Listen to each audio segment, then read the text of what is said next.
देखिए आज अपन अध्याय 4 के बारे में बात करेंगे। अपराध और शास्तियों से संबंधित है।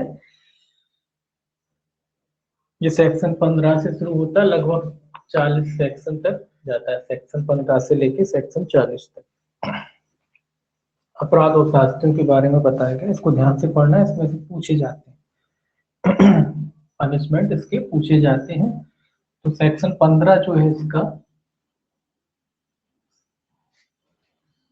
सेक्शन 15 काय के बारे में, पोस्तरण, या जैसे पॉपी स्ट्रॉ भी कहते हैं। पॉपी स्ट्रॉ इंग्लिश में, पॉपी स्ट्रॉ हिंदी में पोस्तरण कहते हैं। पोस्तरण के संबंध में उल्लंघन के लिए दंड है।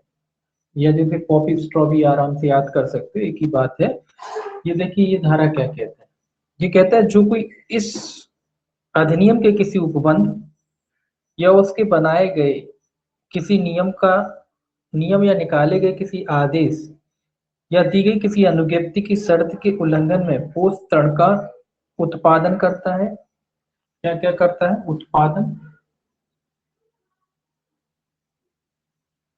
उत्पादन करता है। कब्जा, परिवहन, सभी आ जाता है इसमें। कब्जा भी आता है, परिवहन परिवहन भी आता है। अंतरराज्यिक आयात, अंतरराज्यिक निर्यात,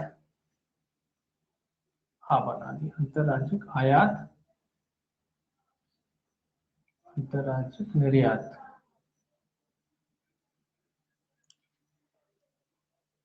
विक्रय, क्रय, उपयोग, विक्रय भी आता है इसमें। एक साथ लिखते थे, विक्रय और क्रय दोनों चीजें आ गई। विक्रय क्रय करेगा, उपयोग भी है इसमें, उपयोग यही लिख देते हैं। उपयोग, क्रय विक्रय उपयोग तीनों चीजें आ गई। उपयोग करेगा या उसको भंडागार में रखने का लोभ करेगा, या भंडागारित पोषण को हटाएगा या उसकी बाबत कोई कार्य करेगा।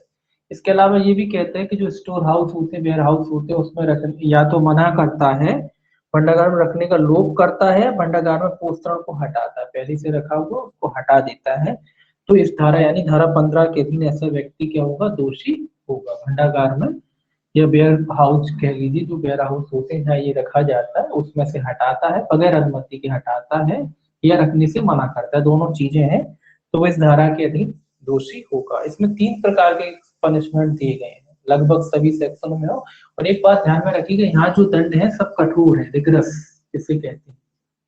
तो ये बार बार लिखने की जरूरत नहीं, बस आप मान के चलिए इसमें जो दंड है सारे के सारे लगभग कठोर ही दंड है, रिग्रेस पनिशमेंट दिए गए हैं, है ना। तो सारे दंड कैसे होंगे? कठोर ही होंगे, चाहे वो कितने ही वर्ष के क्यों ना हो, कठोर होंगे। ठीक है, तो देखिए इसमें ये कहता है, ये अपन क्या कर रहे हैं, कॉपी स्ट्रो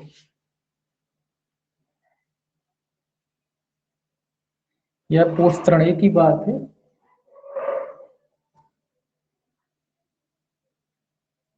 कॉपी स्ट्रो या पोस्तरण के बारे में है ये।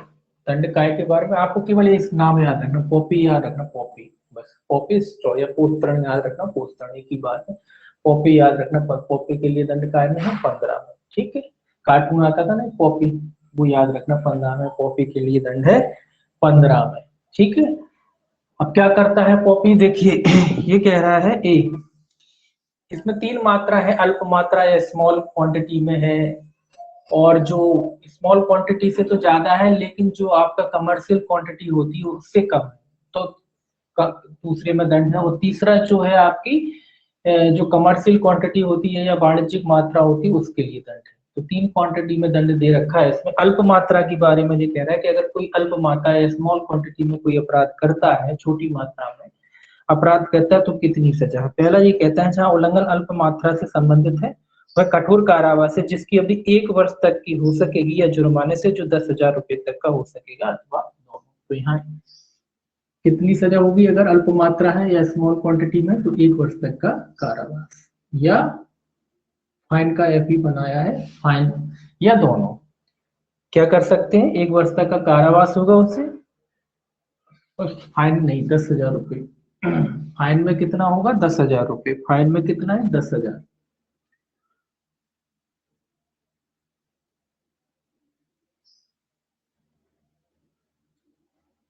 10,000 रुपये तक का जुर्माना। तो कितना हो सकता, या दोनों हो सकता है, तो या तो एक साल तक की सजा होगी या 10,000 रुपये तक का जुर्माना, या दोनों। और कैसे होंगे, कठोर ही होंगे, है ना, तो ये याद रखेंगे आप। दूसरा कहता है अगर जो अपराध किया जा रहा है वो कमर्शियल से तो क्या है, कम है, लेकिन अल्प से ज्यादा है, मतलब इस जो वाली ये वाला जो है इससे ज्यादा है लेकिन इससे कम, तो कितना सजा दी जाएगी। तो ये कह रहा है कि जहां उल्लंघन वाणिज्यिक मात्रा से कम है किंतु अल्प मात्रा से अधिक मात्रा में संबंधित है, वहां कठोर कारावास से जिसकी अवधि 10 वर्ष तक की हो सकेगी और जुर्माने से जो 1 लाख रुपए तक का हो सकेगा।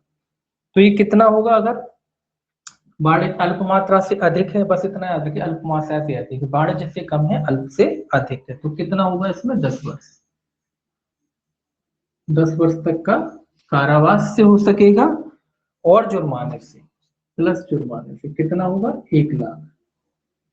1 लाख रुपए तक का जुर्माने से क्या किया जाएगा, दंड, या दोनों से दंडित किया जा सकता है। तो एक बार पनिशमेंट याद करने, लगभग सेम एक से ही है, ज्यादा अंतर नहीं है पनिशमेंटों में, तो ये तीन एक से याद कर लेंगे तो लगभग जो पनिशमेंट है एक से ही है, इसीलिए लिख दिया एक ही बार, एक से ही पनिशमेंट है ना।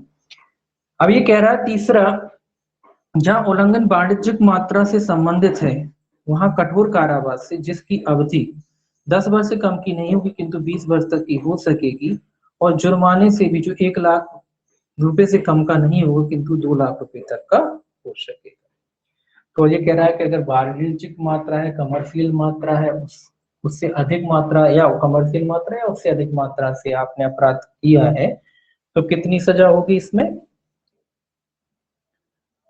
जिसकी अवधि 10 वर्ष से 20 वर्ष तक, यहाँ 10 थी, 10 तो है ही न्यूनतम, और 10 से कितनी हो जाएगी, 20 वर्ष तक, प्लस जुर्माना कितना हो जाएगा, यहाँ लिख देते 1 लाख रुपए से 2 लाख रुपए, एल बना दिया इसकी जगह, 2 लाख रुपए तक का क्या हो सकता है जुर्माना, या दोनों से क्या किया जा सकता है, दंडित किया जा सकता है। तो इसमें कुछ नहीं, आपको सेक्शन याद रखना है और आपको पनिशमेंट रखना है। वो आपको परीक्षा में पूछेंगे कि स्मॉल मात्रा में करता है या अल्प मात्रा में करता है, या स्मॉल मात्रा या वाणिज्यिक मात्रा से कम है लेकिन अल्प मात्रा से अधिक तो कितना होगा, या वाणिज्यिक मात्रा है तो कितना होगा। तो इन तीनों में से कोई एक प्रकार से वो आपसे पूछेगा, तो जैसा वो पूछेगा वैसा आपको आंसर लगाना है। कौन सा पूछ रहा है, स्मॉल पूछ रहा है कि कमर्शियल पूछ रहा है, कि कमर्शियल से स्मॉल से अधिक और कमर्शियल से कम पूछ रहा है, तो क्वांटिटी लेदर देन कमर्शियल। ठीक है, ये आपको याद रखना है। तो लगभग एक से पनिशमेंट है। क्या क्या करता है पॉपी स्ट्रॉ का, या तो उत्पादन करता है, या उसका अवैध रूप से कब्जा रखता है, परिवहन करता है, अंतरराज्यिक आयात करता है, अंतरराज्यिक निर्यात करता है, विक्रय करता है, क्रय करता है, उपभोग करता है, या भंडागार में रखने से मना करता है, या भंडागार में रखा हुआ है तो हटा देता है बगैर मतलब अनुमति के, तो फिर वो धारा 15 के अधीन ऐसा व्यक्ति क्या होगा, दोषी होगा। किसके मामले में अपराध करता है, कॉपी के मामले, कॉपी के मामले में अपराध करता है। तो अब देखिए सेक्शन जो है आपका 16, इसमें एक ही दंड है, सेक्शन जो 16 है, सेक्शन 16, इसमें एक ही दंड दिया गया है सेक्शन 16 में।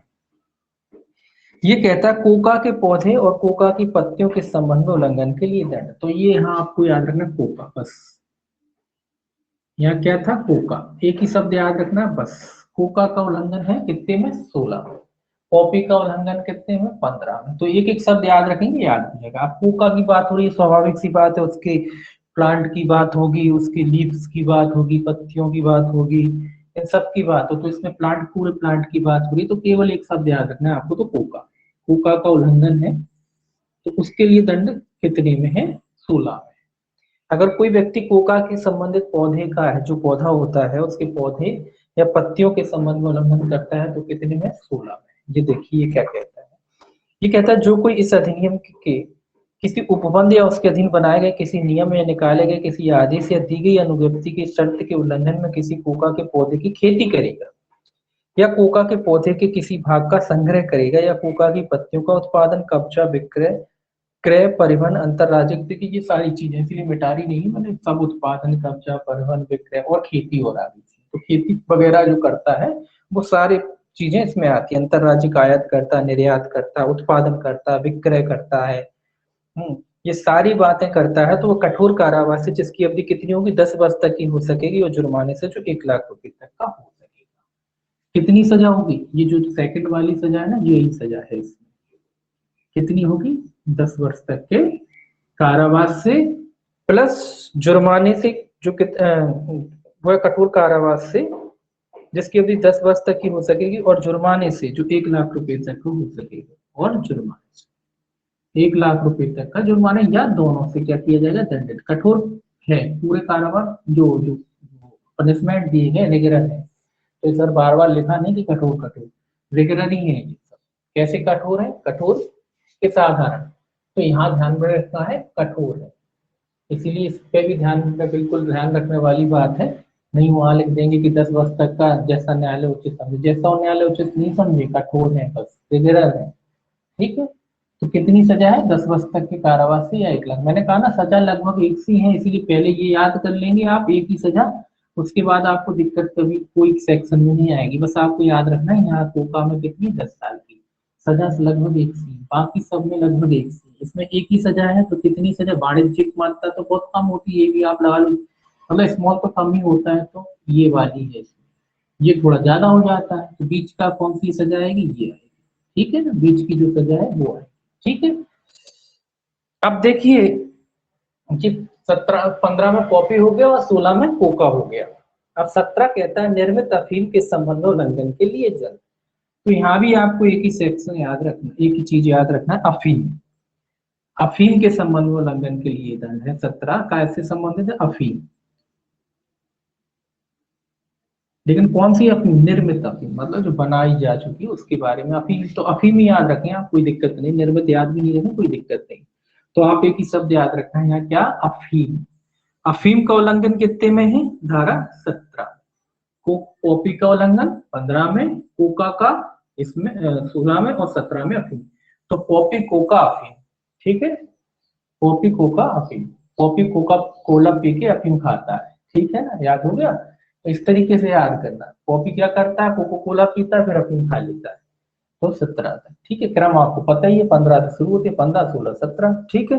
तो इस तरीके से आप याद करेंगे, ठीक है। अब देखिए क्या कहता है, ये कहता है जो कोई इस अधिनियम के किसी उपबंध या उसके अधीन बनाए गए किसी नियम या निकाले गए किसी आदेश या दी गई अनुज्ञप्ति की शर्त के उल्लंघन में निर्मित अफीम का विनिर्माण, इसीलिए सारी चीजें विनिर्माण करता है, निर्मित अफीम का क्या करता है, विनिर्माण करता है, उसका कब्जा रखता है, विक्रय करता है, क्रय करता है, परिवहन करता है, ये सारी जो बातें ऊपर है लगभग हुई, बस विनिर्माण जुड़ गया है। परिवहन करता है, अंतरराज्यिक आयात करता है, अंतरराज्यिक निर्यात करता है, या फिर उपयोग करता है। तो वो कितने दंड से दंडित होगा, यहाँ भी 3 दंड है। ये कहता है उल्लंघन अगर अल्प मात्रा में है तो 1 वर्ष तक की हो सकेगी और 10,000, सेम मैंने कहा ना, सेम, तो यही सजा, इधर में लिख नहीं रहा, यही सजा कितनी होगी अगर अल्प मात्रा है, अगर अल्प मात्रा है तो 1 वर्ष तक का कारावास तक की हो सकेगी, या जुर्माने से जो कितना हो सकेगा, 10,000 रुपए तक का हो सकेगा। तो सेम आपने जो याद किया था इसमें, बस 16 में एक ही था बीच वाला, बाकी इसमें भी सेम है। तो अल्प मात्रा है तो कितनी, 1 वर्ष तक का कारावास या 10,000 रुपए तक का जुर्माना। दूसरा कहता है जहां उल्लंघन वाणिज्यिक मात्रा से कम है किंतु अल्प मात्रा से अधिक है, मतलब कमर्शियल क्वांटिटी से कम है लेकिन जो स्मॉल क्वांटिटी है उससे अधिक है, तो कितना पनिशमेंट दिया जाएगा, सेम पनिशमेंट है इसमें, कठोरी होगा, 10 वर्ष तक का कारावास है, और जुर्माने से जो कितना हो सकेगा, 1 लाख रुपए तक का। तो 10 वर्ष तक का कारावास और 1 लाख रुपए तक का जुर्माना। लास्ट है अगर कमर्शियल क्वांटिटी से अधिक है या कमर्शियल क्वांटिटी में बनाया जा रहा है तो कितना होगा, या वाणिज्यिक मात्रा में बनाया जा रहा है या उससे अधिक मात्रा में बनाया, सेम वही दंड है, 10 वर्ष से 10 वर्ष से कम नहीं होगी किंतु जो 20 वर्ष तक की हो सकेगी, और जुर्माने से भी जो 1 लाख रुपए से कम नहीं होगा, और कितना हो जाएगा, दोगुना 1 का 2, 1 लाख से 2 लाख रुपए तक का जुर्माना हो जाएगा, दंडनीय होगा। परंतु लिखा है, परंतु एक अपवाद लिखा है कि परंतु न्यायालय ऐसे कारणों से जो निर्णय में लिखित किए जाएंगे 2 लाख रुपए से अधिक का जुर्माना निरूपित कर सकता है। ये और ध्यान रखना है कि न्यायालय चाहे 2 लाख, तो इसमें सीमा है ही, लेकिन न्यायालय चाहे तो 2 लाख से अधिक भी दे सकता है। न्यायालय चाहे तो कितना, 2 लाख से अधिक, 2 लाख से अधिक, अधिकतर एक्टों में आपने पढ़ा होगा कि कम कर देता है, लेकिन यहाँ कह रहा है कि 2 लाख से तो है ही, उससे भी अधिक दे सकता है। तो 2 लाख से अधिक भी दे सकता है। यहाँ कम की बात नहीं कह रहा कि 2 लाख से कम कर देगा, यहाँ तो ये कह रहा है कि 2 लाख है, उससे अधिक भी न्यायालय को लगता है देना चाहिए तो वो भी दे देगा। ठीक है, तो ये भी याद है क्योंकि केवल 2 लाख तक सीमा नहीं है, हाँ निश्चित कर दी सरकार ने, लेकिन अगर न्यायालय को लग रहा है कि नहीं भैया 2 लाख से ज्यादा होना चाहिए तो 2 लाख से अधिक भी क्या कर सकता है, जुर्माना लगा सकता है। तो ये भी क्वेश्चन है, अच्छी बात हुई, याद करने लायक आपके। क्या 2 लाख से अधिक जुर्माना लगाया जा सकता है? बिल्कुल लगाया जा सकता, परंतु कह रहा है ना, परंतु कह रहा है ना कि 2 लाख से अधिक का जुर्माना लगाया जा सकता है। तो ये भी इंपॉर्टेंट चीज है, याद रखना कि केवल 2 लाख नहीं, 2 लाख से अधिक भी लगाया जा सकता है, क्योंकि परंतु कहता है, परंतु कहता है कि 2 लाख से अधिक भी लगाया जा सकता है। अधिकतर एक्टों में आपने पढ़ा होगा कि न्यायालय कम कर सकता है, लेकिन इसमें क्या कह रहा है, अधिक दे सकता है। तो 2 लाख से अधिक भी जुर्माना न्यायालय लगा, सजा नहीं कर सकता, सजा तो 20 ही वर्ष, 10 से 20 वर्ष है, लेकिन हाँ पनिशमेंट जो है, जुर्माना की जो राशि है, जो 1 से 2 लाख है, तो 2 लाख को भी अधिक बना सकता है, 5 लाख 10 लाख जो भी देना चाहे उससे भी अधिक दे सकता है। ठीक है, तो ये याद रखना 17 में। अब देखिए ये विनिर्मित अफीम थी, अब ये है अफीम पोस्त और अफीम के संबंध में उल्लंघन के लिए दंड। ये कौन सा सेक्शन है, 18। ये क्या है, अफीम पोस्त, ओपियम पॉपी कहते हैं इसको, और इसमें लिखा है ओपियम पॉपी और पॉपी, दो है इसके इंग्लिश वर्ड में, ओपियम पॉपी और पॉपी। तो अफीम पोस्त और अफीम, अफीम अकेला, ये विनिर्मित अफीम थी, और ये क्या है, अफीम पोस्त है, या इसको इंग्लिश में आप याद कर सकते हो ओपियम पोपी, इंग्लिश में अच्छा है इसका नाम ओपियम पोपी, याद कर सकते हो।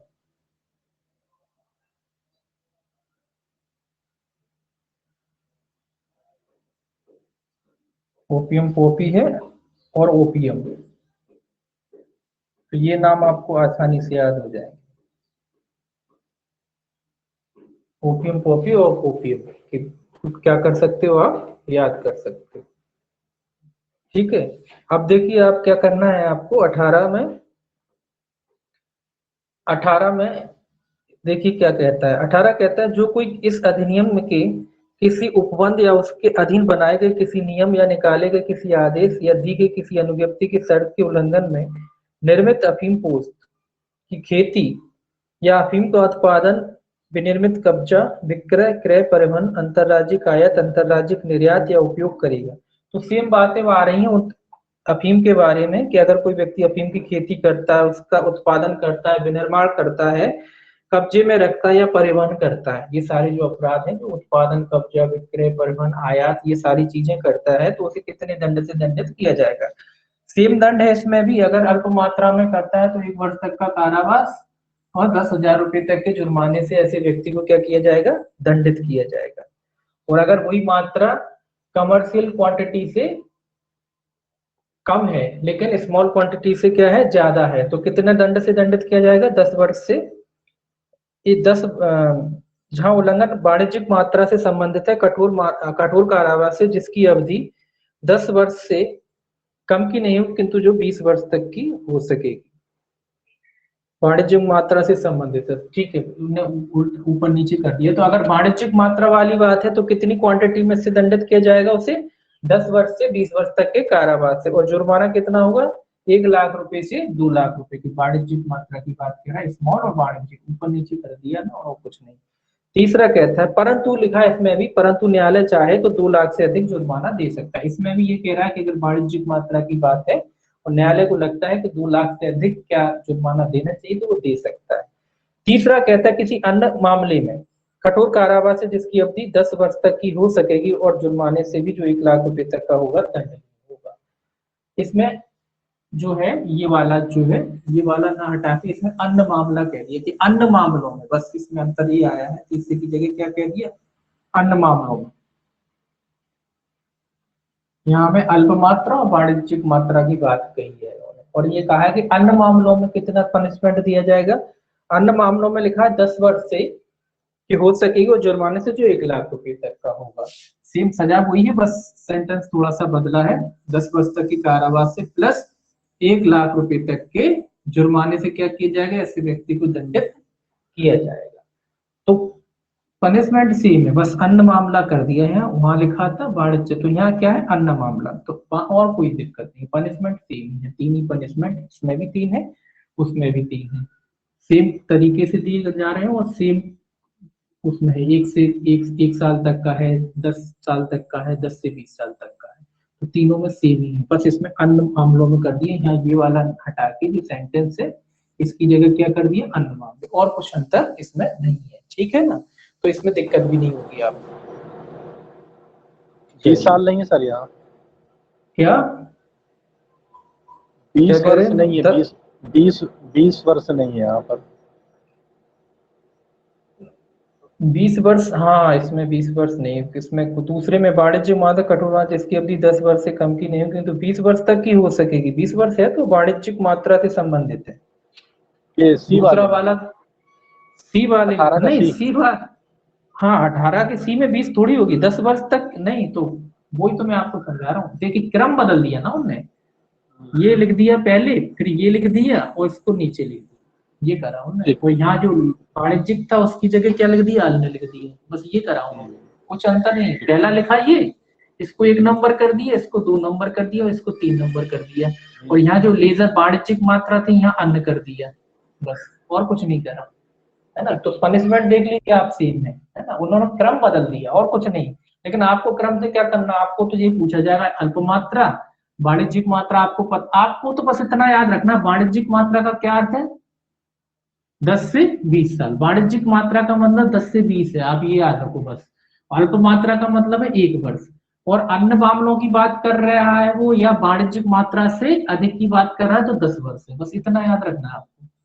वो कुछ ध्यान नहीं रखना, बस क्रम से नहीं याद रखना कि 1 2 3, उससे मतलब नहीं, आपको तो ये पूछा जाएगा अल्प मात्रा वाणिज्यिक मात्रा, वाणिज्यिक मात्रा से कम या अन्य मात्रा, तो अन्य और ये दोनों एक ही मान लीजिए, ठीक है, इस तरीके से याद रखना आपको, तो आपको तो वाणिज्यिक मात्रा याद हो गई 10 से 20 है, अल्प मात्रा आपको याद रहेगी, और आप समझ लो कि वाणिज्यिक से क्या है थोड़ा कम है और अल्प से ज्यादा है, तो आपको ये भी याद रहेगा कि 10 है, पनिशमेंट आपको याद रहेगी, तो आपका क्वेश्चन गलत नहीं होगा, ठीक है।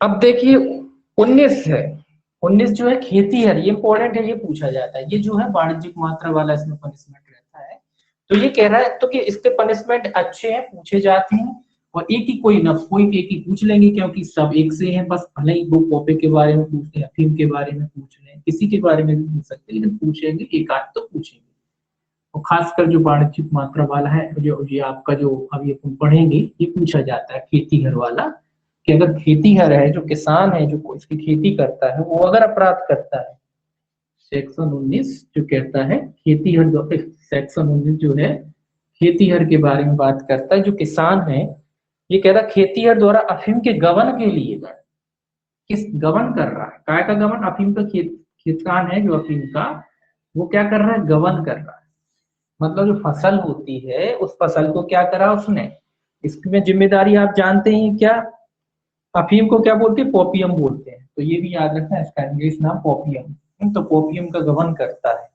है ना, गबन मतलब उसको हड़प लेना, इस चीज को हड़प लेना जो खेती होती है, आप जानते हैं कि जो पूरी सरकार की निगरानी में होता है, फिर जितनी भी फसल होती है आपको सरकार को देनी होती है, उनके ऑफिसर वगैरह नियुक्त रहते हैं, ये क्या करा उसने फसल को बचा लिया, कुछ फसल कुछ हिस्सा बचा लिया, गबन, तो उसे गबन बोलेंगे, उसके लिए दंड है ये धारा 19 में, ये कहता है केंद्र सरकार के लिए अफीम पोस्त की खेती करने के लिए अनुव्यक्त किया गया खेतीहर, तो यानी किसान की बात कह रहा है कि जो किसान है, कौन किसान, किसान की बात कह रहा है, काय की स्वाभाविक सी बात, अफीम की बात हो रही, पोपियम की बात हो रही, तो जो पोपियम का किसान होगा, अफीम की खेती वाला किसान होगा, उसके लिए दंड की बात कह रहा है, खेतीहर उत्पादित अफीम या उसके किसी भाग का गबन करेगा या उसका अन्यथा अवैध व्ययन करेगा, वह कठोर कारावास है जिसकी अवधि 10 वर्ष से कम की नहीं होगी किंतु 20 वर्ष तक की हो सकेगी, और जुर्माने से भी जो 1 लाख रुपए से कम का नहीं होगा किंतु 2 लाख रुपए तक का हो सकेगा। तो कितनी सजा होगी किसान को ये वाणिज्यिक मात्रा वाली सजा दी जाएगी, यानी 10 वर्ष से लेके 20 वर्ष तक का कारावास और 1 लाख से 2 लाख रुपए तक का जुर्माने से क्या किया जाएगा, किसान को दंडित किया जाएगा। और परंतु इसमें भी है कि न्यायालय चाहे तो 2 लाख से अधिक का पनिशमेंट लगा सकता है, जुर्माना लगा सकता है, परंतु इसमें भी दिया है कठोर कारावास सब में कठोर होगा, तो कठोर ही है, तो इसमें तो कोई शक है ही नहीं। आप ध्यान ही रखना, ये कठोर ही चल रहे हैं, सब कठोर है, रिगरस पनिशमेंट है। तो कितना हुआ, किसान आप तो याद रखेंगे, किसान जब करता है तो वाणिज्यिक मात्रा वाला उसे दंड दिया जाता है। वाणिज्यिक मात्रा क्या कहती है, 10 से 20 साल। तो किसान को कितना दंड दिया जाएगा, 10 से 20 साल तक की सजा होगी और 1 से 2 लाख रुपए का जुर्माना होगा, और न्यायालय चाहे तो 2 लाख रुपए से अधिक का जुर्माना लगा सकता है। वैसा इसीलिए लिखा है, मानो उसने 2 लाख का जुर्माना लगा, सजा तो खैर ठीक है, अलग बात है, मानो उसने, ये तो करोड़ों में जो होता है, ये लाखों नहीं करोड़ों की बात होती है, इसमें मान लो उसने लाखों करोड़ों का माल जब जब्त कर लिया, तो न्यायालय को अगर लगेगा कि नहीं इस जुर्माने से काम नहीं चलने वाला तो ज्यादा लगा देगा, इसीलिए ये दिया रखा है। तो ये क्या कह रहा है कि अगर कोई किसान गबन करता है तो किसान के गबन के लिए कितना है, 10 से 20 साल और 1 से 2 लाख रुपए का जुर्माना। याद रखेंगे ये सेक्शन 19 क्या है, खेती है, किसान के बारे में, अफीम के गबन के बारे में, खेती है द्वारा। आपको क्या लिखना है, याद रखना, खेती है द्वारा या किसान द्वारा, कुछ भी याद रख लो आप। काय की गबन करता है, अफीम का, पॉपीज का गबन करता है। 20 देखिए क्या कहता है, सेक्शन जो 20 है इसका, वो क्या कहता है, कैनबिस के पौधे, कैनबिस के संबंध में उल्लंघन के लिए दंड। आपका जो 20 है वो काय से संबंधित है, सेक्शन 20 कैनबिस से संबंधित है। ये कैनबिस के पौधे की बात कह रहा है, कैनबिस का पौधा जो है उसके उल्लंघन के बारे में सेम वही बातें आएंगी जो लिखा है, जो कोई इस अधिनियम के किसी उपबंध या उसके अधीन बनाए गए किसी नियम या निकाले गए किसी आदेश या दी गई अनुज्ञप्ति की शर्तों के उल्लंघन में क्या करता है, किसी कैनबिस के पौधे की खेती करता है, किसी कैनबिस के पौधे की खेती करता है। दूसरा मतलब जो नियम बनाए गए हैं सरकार ने उसके उल्लंघन में कैनबिस के पौधे की क्या करता है, खेती करता है, या अनुज्ञप्ति के बगैर खेती करता है, जैसे भी नियम बनाए हैं सरकार ने उनका उल्लंघन के अनुसरण में खेतीबाड़ी करता है। तो खेती के लिए अलग है और नीचे अलग है। कैनबिस के उत्पादन, कैनबिस का उत्पादन, विनिर्माण, कब्जा, विक्रय, क्रय, परिवहन, अंतरराज्यिक आयात, अंतरराज्यिक निर्यात या उपयोग करेगा। ये क्या कह रहा है, कैनबिस के पौधों का क्या करता है, वही सेम बातें आ रही हैं, इसीलिए रिपीट नहीं करे। उत्पादन करता है, विक्रय करता है, विनिर्माण करता है, परिवहन करता है, अंतरराज्यिक आयात है, अंतरराज्यिक निर्यात है, ये सारे में से किसी कोई भी अपराध करता है। तो ये कह रहा है जहां उल्लंघन कंड खा, तो इसके लिए 2 सजा है, खेती के लिए थोड़ा अलग सजा है और नीचे 3 सजा अलग है, बुक विनिर्माण उत्पादन वगैरह उसके लिए। तो अगर कैनबिस के पौधे की खेती करता है तो खेती की बात कह रहा है, तो खेती के लिए कितनी सजा है उसे, कठोर कारावास है जिसकी अवधि 10 वर्ष तक की हो सकेगी और जुर्माने से जो 1 लाख रुपए तक का हो सकेगा दंड। तो कैनबिस की खेती के लिए कितनी सजा है, 10 वर्ष तक का कारावास। कितनी सजा है, 10 वर्ष तक के कारावास से, और जुर्माना कितना होगा, 1 लाख रुपए तक का प्लस 1 लाख रुपए तक का जुर्माना। तो ये खेती के लिए, काय की खेती, कैनबिस की खेती, नियमों के उल्लंघन में अगर कैनबिस की खेती करता है तो कितनी सजा है, 10 वर्ष तक के कारावास से और 1 लाख रुपए तक के जुर्माने से। और अफीम की खेती के लिए कितनी सजा थी, 10 से 20 साल, 10 से 20 साल। और इसकी खेती, कैनबिस की खेती के लिए कितनी सजा है, 10 साल। ये दोनों को एक साथ याद रखना, कैनबिस की खेती के लिए कितनी सजा है, 10 साल, और अफीम की खेती के लिए कितनी थी, 10 से 20 साल। ठीक है, पनिशमेंट तो आपको याद रहेगी, इसमें 1 लाख आ गया तो उसमें 102 आ जाएगा, और 2 लाख से अधिक न्यायालय चाहे तो दे सकता है। अब ये कहता है दूसरा क्लॉज इसका, अगर कैनबिस के जो उत्पादन, विनिर्माण वगैरह वाली बात कह रहा है, विक्रय, अवैध कब्जा, इस तरीके का कोई अपराध करता है तो उसके लिए कितनी सजा होगी, उसके लिए 3 सजा फिर दी गई है। ये कह रहा है अल्प मात्रा में, स्मॉल क्वांटिटी में है तो सेम 1 वर्ष तक का कारावास या जुर्माने से तो 10,000 रुपए तक का हो सकेगा। तो स्मॉल की बात कर रहा है तो कितनी सजा, 1 वर्ष तक का कारावास और 10,000 रुपए के जुर्माना। दूसरा कह रहा है वाणिज्यिक मात्रा से कम किंतु अल्प मात्रा से अधिक, वाणिज्यिक मात्रा से कम है किंतु अल्प मात्रा से अधिक है, मतलब इससे अधिक है और इससे कम है, बीच की स्थिति है तो बीच में है। तो ये कह रहा बीच की स्थिति है अगर, तो कितना दंड दिया जाएगा, कठोर कारावास है जिसकी अवधि 10 वर्ष तक की हो सकेगी और जुर्माने से जो 1 लाख। तो इधर कितना सेम सजा, 10 वर्ष तक का कारावास है और 1 लाख रुपए तक का जुर्माना। लास्ट कहता है कि अगर वाणिज्यिक मात्रा या उससे अधिक है, या तो वाणिज्यिक मात्रा से संबंधित है या उससे अधिक, या कह लीजिए वाणिज्यिक मात्रा है, ये व्यापारिक मात्रा है, कमर्शियल क्वांटिटी में है अगर कोई माल, मतलब बिजनेस करने के उद्देश्य से, कमर्शियल उद्देश्य से बनाया गया है उसको, तो कितनी सजा है? तो इसमें 10 वर्ष तक के कारावास से जो 20 वर्ष तक का हो सकेगा। तो 10 से 20 साल तक का कारावास और 1 लाख रुपए से 2 लाख रुपए तक का जुर्माना। देखिए सजा सेम है ना, सजा याद करने में दिक्कत नहीं है, बस थोड़ा सा यहाँ याद रखना है, थोड़ा सा यहाँ याद रखना है। यहाँ कैनबिस की बात करें तो 10 वाली बात लगाना है आपको, और अगर अफीम की बात करें तो 10 से 20 लगाना है आपको। बस इधर थोड़ा सा याद रखना और कुछ नहीं याद रखना आपको, सजा सेम है। एक सजा याद कर ली, पूरे पनिशमेंटों की सजा याद होगी। यानी आपको कायम मदद कायम करना है काम केवल सेक्शन याद करने में। सेक्शन 20 क्या है? कैनबिस की खेती। सेक्शन 19 क्या है? अफीम की खेती। तो 19-20 दोनों खेती है, 19-20 दोनों काय से संबंधित है? खेती से संबंधित। 19-20 काय से संबंधित है? खेती से, ठीक है। और काय की खेती है ये? अफीम की 19 में, और इसमें काय की खेती है? 20 में कैनबिस की। तो खेती से संबंधित है दोनों। 19 और 20 काय से हो रहा है? खेती से। तो बस इतना ध्यान रखना कि खेती से संबंधित दो सेक्शन है 19 और 20। 19 में अफीम की खेती हो रही है और 20 में काय की खेती हो रही है? कैनबिस की। अफीम के लिए ज्यादा सजा है, इतना याद रखें, और कैनबिस के लिए थोड़ी कम है, उससे आधी, ठीक है। बस इतना याद रखेंगे तो आपके सेक्शन जो है पनिशमेंट सहित गलत नहीं होगी। 21 देखिए क्या कहता है, सेक्शन 21। सेक्शन 21 क्या कहता है? विनिर्मित औषधियों और विनिर्मितियों के संबंध में उल्लंघन के जाता है, विनिर्मित औषधि वगैरह इनमें से जो प्रोडक्ट बनाए जाते हैं उनके उल्लंघन के लिए दंड की बात कह रहा है कि विनिर्मित औषधि, कैसी औषधि? विनिर्मित औषधि बोलते हैं। तो विनिर्मित औषधि जो है, औषधियों या औषधियों के लिए, औषधि एक हो जाती है, औषधियों में बहुत आ जाता है, तो औषधियों के लिए दंड है। क्या दंड है? देखिए सेम वही दंड आएगा इसमें, एक बार इसको पढ़ लेते हैं। दंड सेम लिखा है, देखिए ये कहता है, जो कोई इस अधिनियम के किसी उपबंध या उसके अधीन बनाए गए किसी नियम या निकाले गए किसी आदेश या दी गई किसी अनुज्ञप्ति की शर्त के उल्लंघन में किसी विनिर्मित औषधि या किसी विनिर्मित औषधि को अंतर्विष्ट करने वाले किसी निर्मिति का निर्माण, कब्जा, विक्रय, क्रय, परिवहन, अंतरराज्यिक आयात, अंतरराज्यिक निर्यात या उपयोग करेगा।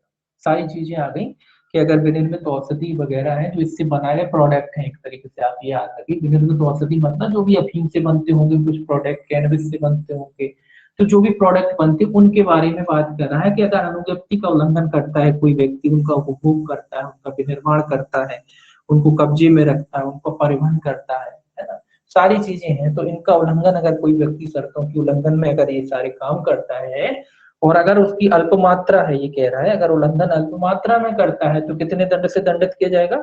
सेम 1 वर्ष तक के कारावास से और 10,000 रुपए तक के जुर्माने से। अल्प मात्रा की बात कर रहा है।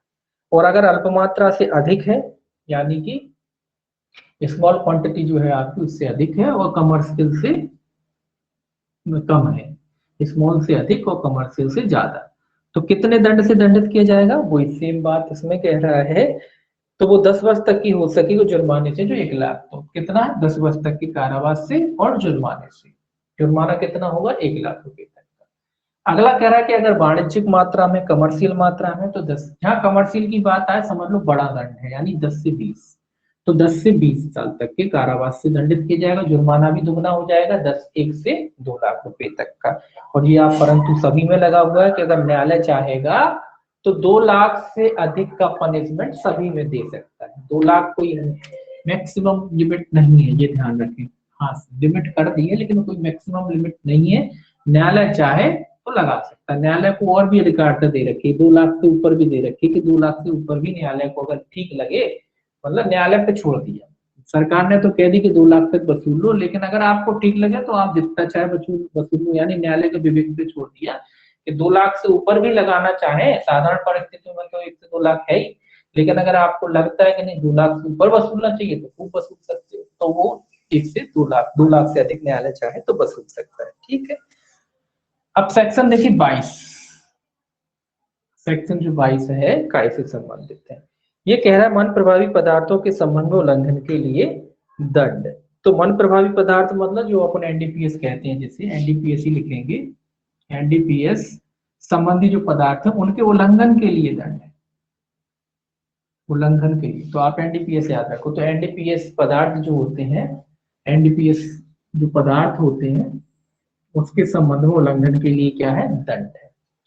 ये देखिए क्या कहता है धारा 22, ये कहता है जो कोई इस अधिनियम के किसी उपबंध या उसके अधीन बनाए गए किसी नियम या निकाले गए किसी आदेश या दी गई किसी अनुज्ञप्ति की शर्त के उल्लंघन में किसी मन प्रभावी पदार्थ का विनिर्माण, कब्जा, विक्रय, क्रय, परिवहन, अंतर्राज्यिक आयात, अंतर्राज्यिक निर्यात या उपयोग करेगा, सारी बातें, चाहे क्या कर सकता है, विनिर्माण करता हो एनडीपीएस संबंधी पदार्थों का, या उनका कब्जा रखता हो, विक्रय करता हो, आयात निर्यात करता हो, चाहे अंतर्राज्यिक करता हो, चाहे अंतर्राज्यिक आयात करता हो, चाहे निर्यात का, चाहे फिर उपयोग भी करता हो, मतलब उपभोग जो करता है वो भी इसमें। कब, जब इस नियम के, इस अधिनियम में जो नियम दिए गए हैं उनका उल्लंघन अगर कोई व्यक्ति करता है तो कितने दंड से दंडित किया जाएगा। सेम तो वही सजा है, इसीलिए एक ही बार लिख दीजिए कि काम आ रहा है। क्या कह रहा है, स्मॉल है, अल्प मात्रा है, तो कितने दंड से दंडित किया जाएगा, 1 वर्ष तक के कारावास से, और जुर्माना कितना हो सकता है, या जुर्माने से जो 10,000 रुपए तक का हो सकता है। दूसरा कहता है उल्लंघन जो है आपका वाणिज्यिक मात्रा से कम है, यानी कमर्शियल क्वांटिटी से कम है, लेकिन इससे ज्यादा है, इससे कम है, इससे ज्यादा है, तो कितना होगा, 10 वर्ष तक के कारावास से, और साथ में जुर्माना भी होगा जो कितना हो सकता है, 1 लाख रुपए तक का। तीसरा कहता है अगर वाणिज्यिक मात्रा है तो वाणिज्यिक मात्रा में कितने दंड से दंडित होगा। ये कहता है कि वाणिज्यिक मात्रा है तो 10 से 20 साल तक, 10 से 20 वर्ष तक के लिए दंडित किया जाएगा, और जुर्माना 1 से 2 लाख। न्यायालय इसमें भी लिखा है, परंतु कि प्रोविजन सब में लिखा है तो वो बार बार रिपीट करने की जरूरत नहीं है। न्यायालय चाहे तो 2 लाख से अधिक भी क्या कर सकता है, पनिशमेंट दे सकता है, 2 लाख से अधिक का भी जुर्माना लगा सकता है। वाणिज्यिक मात्रा 10 से 20 साल। तो केवल आप ध्यान में रखो क्या करना है, अब आपको समझ में आ रहा है ना, केवल सेक्शन याद करना, सेक्शन बस, सेक्शन बस, और कुछ नहीं करना। पनिशमेंट एक बार कर लोगे तो सबके लिए समान है, बस लगभग सब में तो एक से कुछ में ऊपर, ये ऊपर नीचे सेट किए, तो ये 2 सेक्शन ही है जिसमें जो आप याद ही रहेगा कि 20 की बात कह रहा है तो 10 है, खेती की बात है ना 19 में, तो अफीम की है तो 10 से 20 है, बाकी 10 साल, बस और कुछ याद नहीं करना, बाकी सब में एक सही है।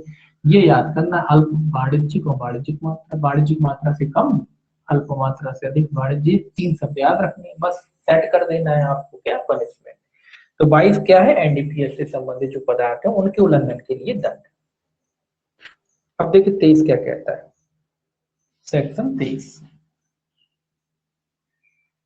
देखिए सेक्शन 23 कहता है स्वापक औषधियों और मन प्रभावी पदार्थों के अवैध रूप से भारत में आयात, निर्यात या यानांतरण के लिए दंड। ये भारत में आयात निर्यात के लिए दंड है, काय के लिए, बस इसमें याद रखें, आयात निर्यात, यानांतरण भी एक स्थान से दूसरे स्थान, तो आयात निर्यात याद रखें, बस कुछ नहीं, आयात निर्यात। कितना था सेक्शन, ये 24।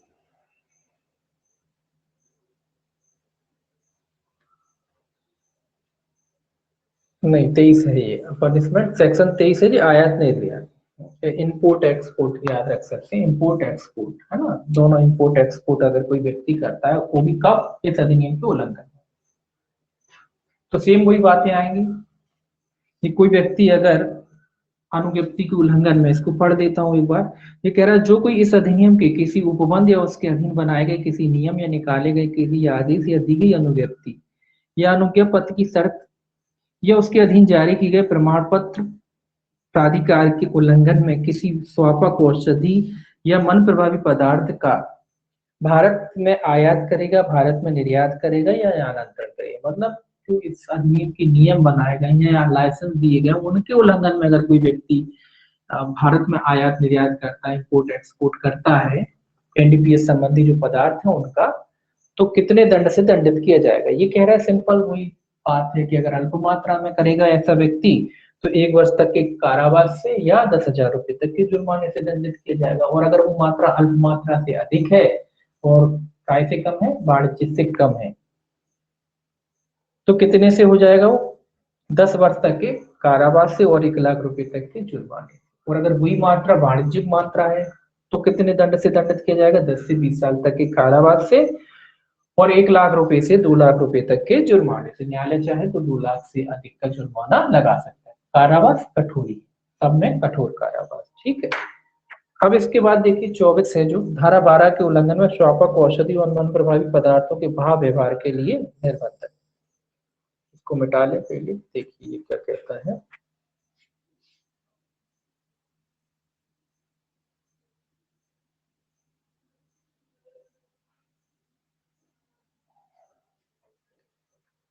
देखिए 24 क्या कहता है, धारा 12 की, धारा 12 क्या कहती है, 12 निकालिए, देखिए क्या क्या कहती है 12, सेक्शन 12 में क्या है देखिए, श्वापक औषधि व मन प्रभावी पदार्थों के भाव व्यवहार पर निर्बंधन है।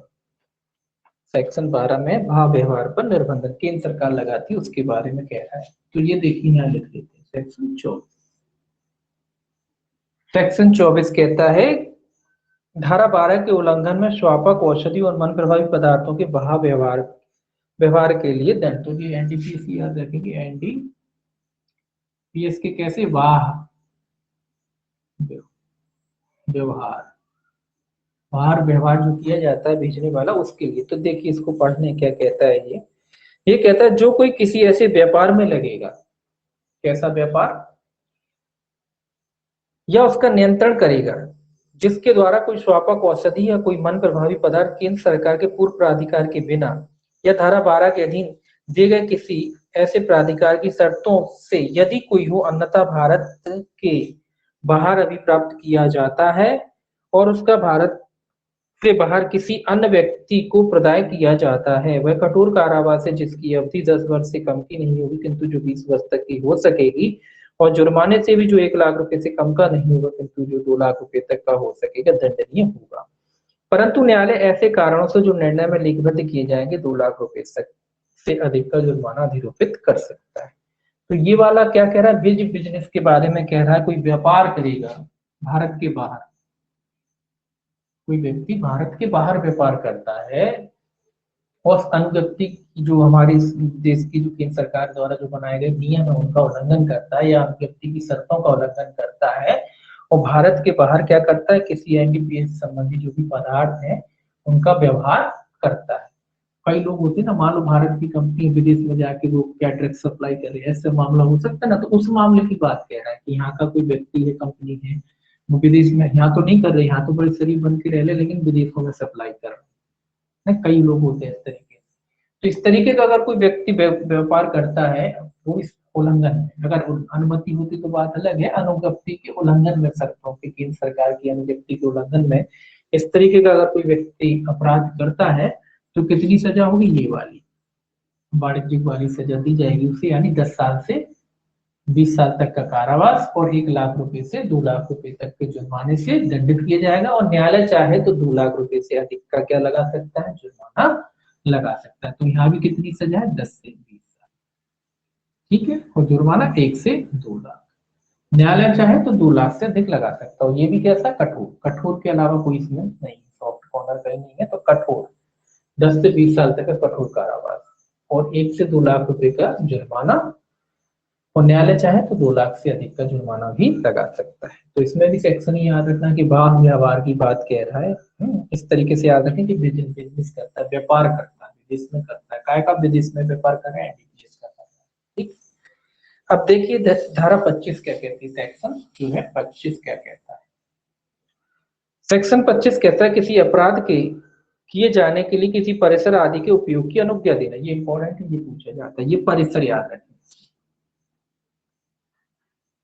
परिसर मतलब आपका स्पेस, आपका जो घर है, उसमें जो स्पेस होता है, स्थान होता है, प्लेस होता है, कुछ भी कह लो आप, उसको आपने इस्तेमाल करने के लिए दे दिया है किसी को। आप जानते हैं कि जो एनडीपीएस संबंधी कारोबार होना है और उसके लिए आप अपना इस्तेमाल, अपना घर हो सकता है, कोई भी प्लेस हो सकता है, कोई भी स्थान हो सकता है, आपने कह दी कि अच्छा किराया मिलना दे दो, तो उसके लिए दंड की बात कह रहा है धारा 25। ये भी पूछा जाता है, ये कह रहा है जो कोई किसी गृह, सब आ जाते हैं इसमें, गृह, कक्ष यानी कमरा वगैरह, कक्ष कहते हैं, अहाते, जगह, स्थान, जीव, जंतु या प्रवण का स्वामी या अधिभोगी होते हुए अथवा उसका नियंत्रण या उपयोग करते हुए किसी अन्य व्यक्ति को इस अधिनियम के किसी उपबंध के अधीन दंडनीय कोई अपराध करने के लिए उसका उपयोग किए जाने के लिए जानबूझकर उल्लंघन देगा, वह उस अपराध के लिए उपबंधित दंड से दंडनीय होगा। तो यहाँ सजा ना करके कहा कितने दंड से उपबंधित, ये याद रखना। मतलब क्या कह रहा है कि अगर कोई व्यक्ति है वो ये जानता है कि एनडीपीएस संबंधी कोई अपराध किया जाने वाला है, चाहे वो घर हो, चाहे वो कमरा हो, चाहे वो उसका वाहन भी हो सकता है, कोई वाहन वगैरह है, जो जानता है कि उसका अगर कोई नॉलेज है कि भैया जिसका हमारा जो गाड़ी है, जो वाहन है, उसका इस्तेमाल एनडीपीएस के अवैध रूप से आयात निर्यात में किया जाएगा, या घर है कि इसमें रखने के लिए किया जाएगा, अहाता है, दालान है, कुछ भी है, जो उसका स्वामी है, अगर वो जानता है एनडीपीएस संबंधी कोई पदार्थ है उसका अवैध रूप से व्यापार के लिए इस्तेमाल किया जाएगा और वो इस्तेमाल करने देता है, तो ये कह रहा है उपबंधित कितने दंड से दंडित किया जाएगा, उपबंधित दंड। उपबंधित का मतलब क्या होता है, जैसा अपराध हुआ उसके हिसाब से दंड दिया जाएगा। अल्प मात्रा में हुआ तो ये सजा हो जाएगी, वाणिज्यिक मात्रा से कम होगा, अल्प से अधिक होगा तो ये हो जाएगी, और वाणिज्यिक मात्रा होगा तो ये हो जाएगी।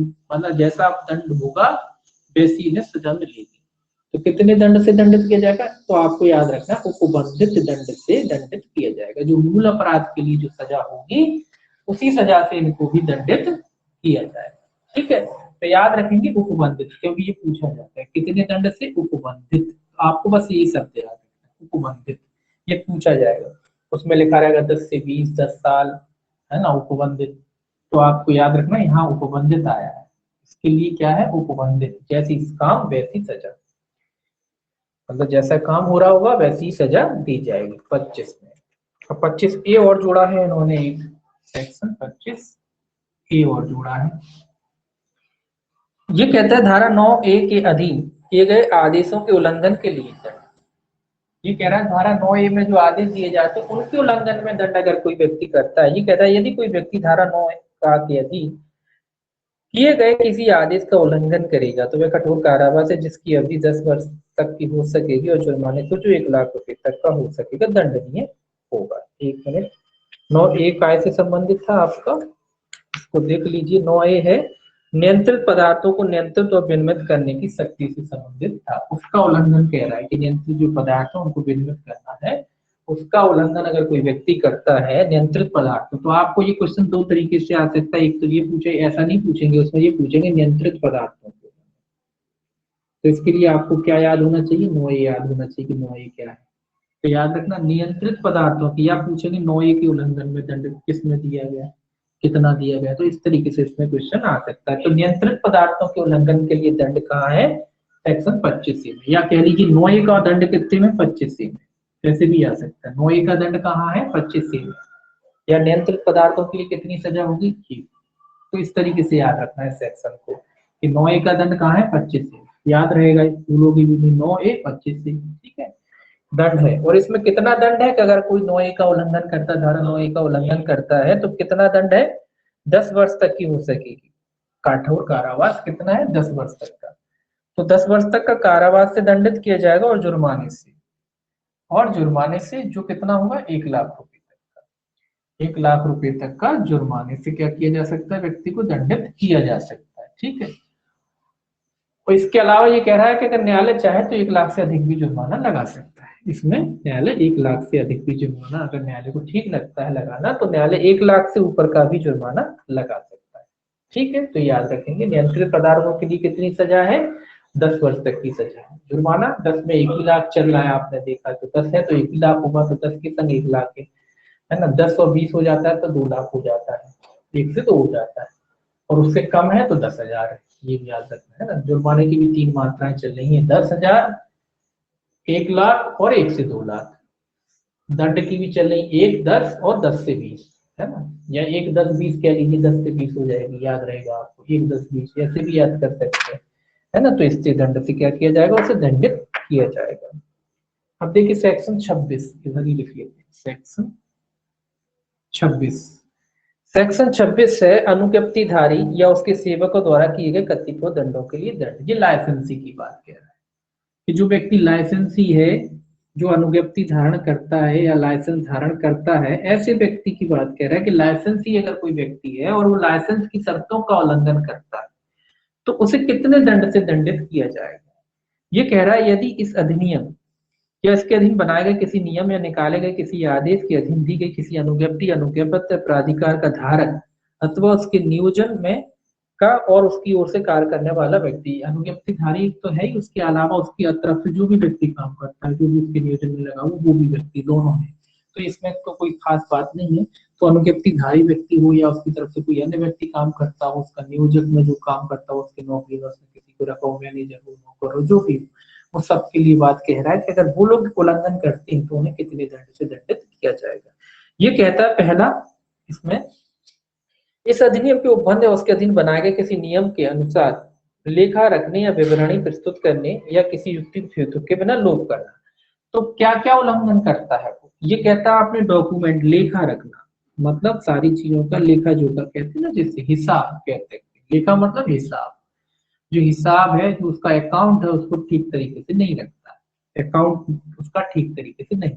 दूसरा कहता है केंद्र सरकार या राज्य सरकार द्वारा इस निमित्त प्राधिकृत किसी अधिकारी की मांग पर ऐसा अनुज्ञप्ति अनुज्ञापत्र प्राधिकार पेश करने की में किसी युक्ति हेतु के बिना असफल रहेगा। मतलब अपनी अनुज्ञप्ति नहीं दिखाता, जब मांगा जाता है उससे पेश करने के लिए कही जाती है तो बगैर उचित कारण के वो अपनी अनुज्ञप्ति नहीं दिखा पाता है। तीसरा कहता है ऐसा कोई लेखा रखेगा या ऐसा कोई कथन करेगा जो मिथ्या है अथवा उसके बारे में वह जानता है उसे विश्वास करने का कारण है कि वो गलत है। तो ये कह रहा है अकाउंट तो रखें लेकिन कैसा, फोर्जरी वाला अकाउंट रखें, नकली अकाउंट बना रखा है दिखाने के लिए, वो जानता है कि नकली है, दिखाने के काम आएगा दूसरों को, तो उस तरीके का फोर्जरी वाला अकाउंट में या कह लीजिए अकाउंट में हेर फेर करें, इस तरीके का अकाउंट रखें। तीसरा कहता है ऐसी अनुज्ञप्ति अनुज्ञापत्र प्राधिकार की किसी शर्त को जिसके लिए इस अधिनियम में अन्यत्र कोई शास्ति विहित नहीं की गई है भंग करके जानबूझकर जानते हुए ऐसा कार्य करेगा। ये कह रहा है कि जो लाइसेंस की जो शर्तें हैं उसका उल्लंघन करता है, और कौन सी शर्तों का उल्लंघन करता है, जिनके लिए अन्यथा यानी कि कोई अलग से सजा का प्रावधान नहीं किया गया है, ऐसी किसी शर्त का उल्लंघन करता है। तो ये कह रहा है तो कितने कारावास, इसमें थोड़ी अलग सजा है, ये आपको याद रखना है। तो वह कारावास से जिसकी अवधि 3 वर्ष तक 3 वर्ष तक की हो सकेगी या जुर्माने से दोनों से दंड। कितनी सजा है? 3 वर्ष, ये याद रखना है, 3 वर्ष तक के कारावास से या जुर्माने से, 3 वर्ष तक के कारावास से हो सकेगी या जुर्माने से या फाइन से उसे क्या किया जाएगा? दंडित किया जाएगा। तो यहाँ लिखा है तो वह कारावास है जिसकी अवधि 3 वर्ष तक की हो सकेगी या जुर्माने से या दोनों से दंडित किया जा सकता है। ठीक, क्योंकि अब इसमें कम क्यों, इसमें तो वैसे भी आपको कॉमन सेंस वाली बात है, जो लाइसेंस ही व्यक्ति ये केवल छोटी मोटे काम कर रहा है, ज्यादा बड़े काम नहीं, कि हेर फेर कर रहा है, अपने अकाउंट को ठीक नहीं रख रहा है, लाइसेंस मांग रहे थे, कोई अधिकारी आते लाइसेंस मांगते, लाइसेंस दिखा नहीं है, बोले दिखा नहीं पाया, कोई उचित कारण नहीं था ना, इस तरीके का कोई काम कर रहा है, हेर फेर कर रहा है, व्यापारी है वो भी लाइसेंसी व्यापारी है, केवल हेर फेर कर रहा है, इसीलिए इसको 3 साल की। ठीक है, तो इसमें भूलने की बात नहीं है। कितनी सजा होगी? 3 वर्ष तक के कारावास से या जुर्माने से या दोनों से क्या किया जाएगा? ऐसे व्यक्ति को दंडित किया जाएगा। अब देखिए 27 क्या कहता है।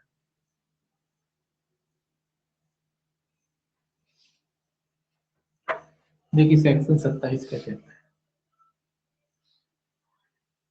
27 कहता है किसी स्वापक औषधि या वन प्रभावी पदार्थ के उपभोग के लिए दंड। ये किसके लिए? ये याद रखना, एक सेक्शन इंपॉर्टेंट है, पूछा जाता है कौन के लिए? उपभोग मतलब सेवन करना, उसको ड्रग्स लेने वालों की बात कह रहा है, जो ड्रग्स लेते हैं उनकी बात कह रहा है। ऐसा व्यक्ति जो ड्रग का एडिक्ट है वो व्यक्ति की बात कह रहा है, जो ड्रग्स लेता है उसकी बारे में कह रहा है कि उसे कितने दंड से दंडित किया जाएगा। देखिए ये कहता है जो कोई किसी स्वापक औषधि और वन प्रभावी पदार्थ का उपयोग करेगा, यानी एनडीपीएस संबंधी जो पदार्थ है उनका कोई व्यक्ति क्या करता है? उपभोग करता है, इस्तेमाल करता है ना, तो उसको कितने दंड से दंडित किया जाएगा। पहला कहता है इसमें ए, जहां ऐसी स्वापक औषधि या मन प्रभावी पदार्थ जिसका उपयोग किया गया कोकेन, कौन कौन सी मात्राएं ध्यान रखिए, कह रहा है कौन कौन सा है, कोकेन है, कोकेन का सेवन करता है कोई व्यक्ति, कोकेन। दूसरा कहता है मार्फिन, ये ड्रग्स के प्रकार हैं, तो हमने पहले ही पढ़े, कोकेन, मार्फिन और क्या है? डाईएसिटिल मार्फिन, ये मार्फिन का एक प्रकार है, तो इसमें इसको डाईएसिटिल मार्फिन, ठीक है, इसको इतना लिख दिया, डाईएसिटिल मार्फिन है, या ऐसी अन्य कोई स्वापक औषधि या ऐसा कोई मन प्रभावी पदार्थ जो केंद्र सरकार द्वारा राजपत्र में अधिसूचना द्वारा इस निमित्त विनिर्दिष्ट किया जाए, वह कठोर कारावास से जिसकी अवधि 1 वर्ष तक की हो सकेगी या जुर्माने से जो 20,000 रुपए तक का हो सकेगा तबादला। या कह रहा है कि जो केंद्र सरकार ने निश्चित किया हो कोई अन्य एनडीपीएस संबंधी कोई पदार्थ हो सकता है, तो ऐसा व्यक्ति को कितना दंड दिया जाएगा जो सेवन कर रहा है, जो उसका ड्रग्स का नशा करता है, नशे का स्वाद आदि है, कोकीन लेता हो, मार्फिन लेता हो, या कोई जो भी केंद्र सरकार ने निश्चित किया होगा इस प्रकार का कोई नशा करता हो, तो ऐसा व्यक्ति कठोर कारावास से दंडित किया जाएगा। और कितना दंड से दंडित किया जाएगा? 1 वर्ष तक के कारावास से, 1 वर्ष तक के कारावास से, या जुर्माने से, फाइन से, जो कितना हो सकेगा। जुर्माना कितना होगा? 20,000 रुपये तक, 20,000 रुपए तक के जुर्माने से क्या किया जाएगा? इस व्यक्ति को दंडित किया जाएगा। किसको? जो लेता है, नशा करता, नशा आदि करता, उस व्यक्ति के लिए सजा। तो ये भी इंपॉर्टेंट है, जो पूछी जाती है, नशा आदि वाले को कितनी सजा है? 1 साल तक की सजा है। बस याद रखो, जो इस्तेमाल था ना, यहाँ 1 साल की थी, 10 की जगह यहाँ 20 हो गई, बस और कुछ नहीं हुआ, है ना, ये अंतर आया। तो कितनी सजा? 1 साल तक के कारावास से या जुर्माने से, जो कितना हो सकता है? 20,000 रुपए तक का हो सकता है।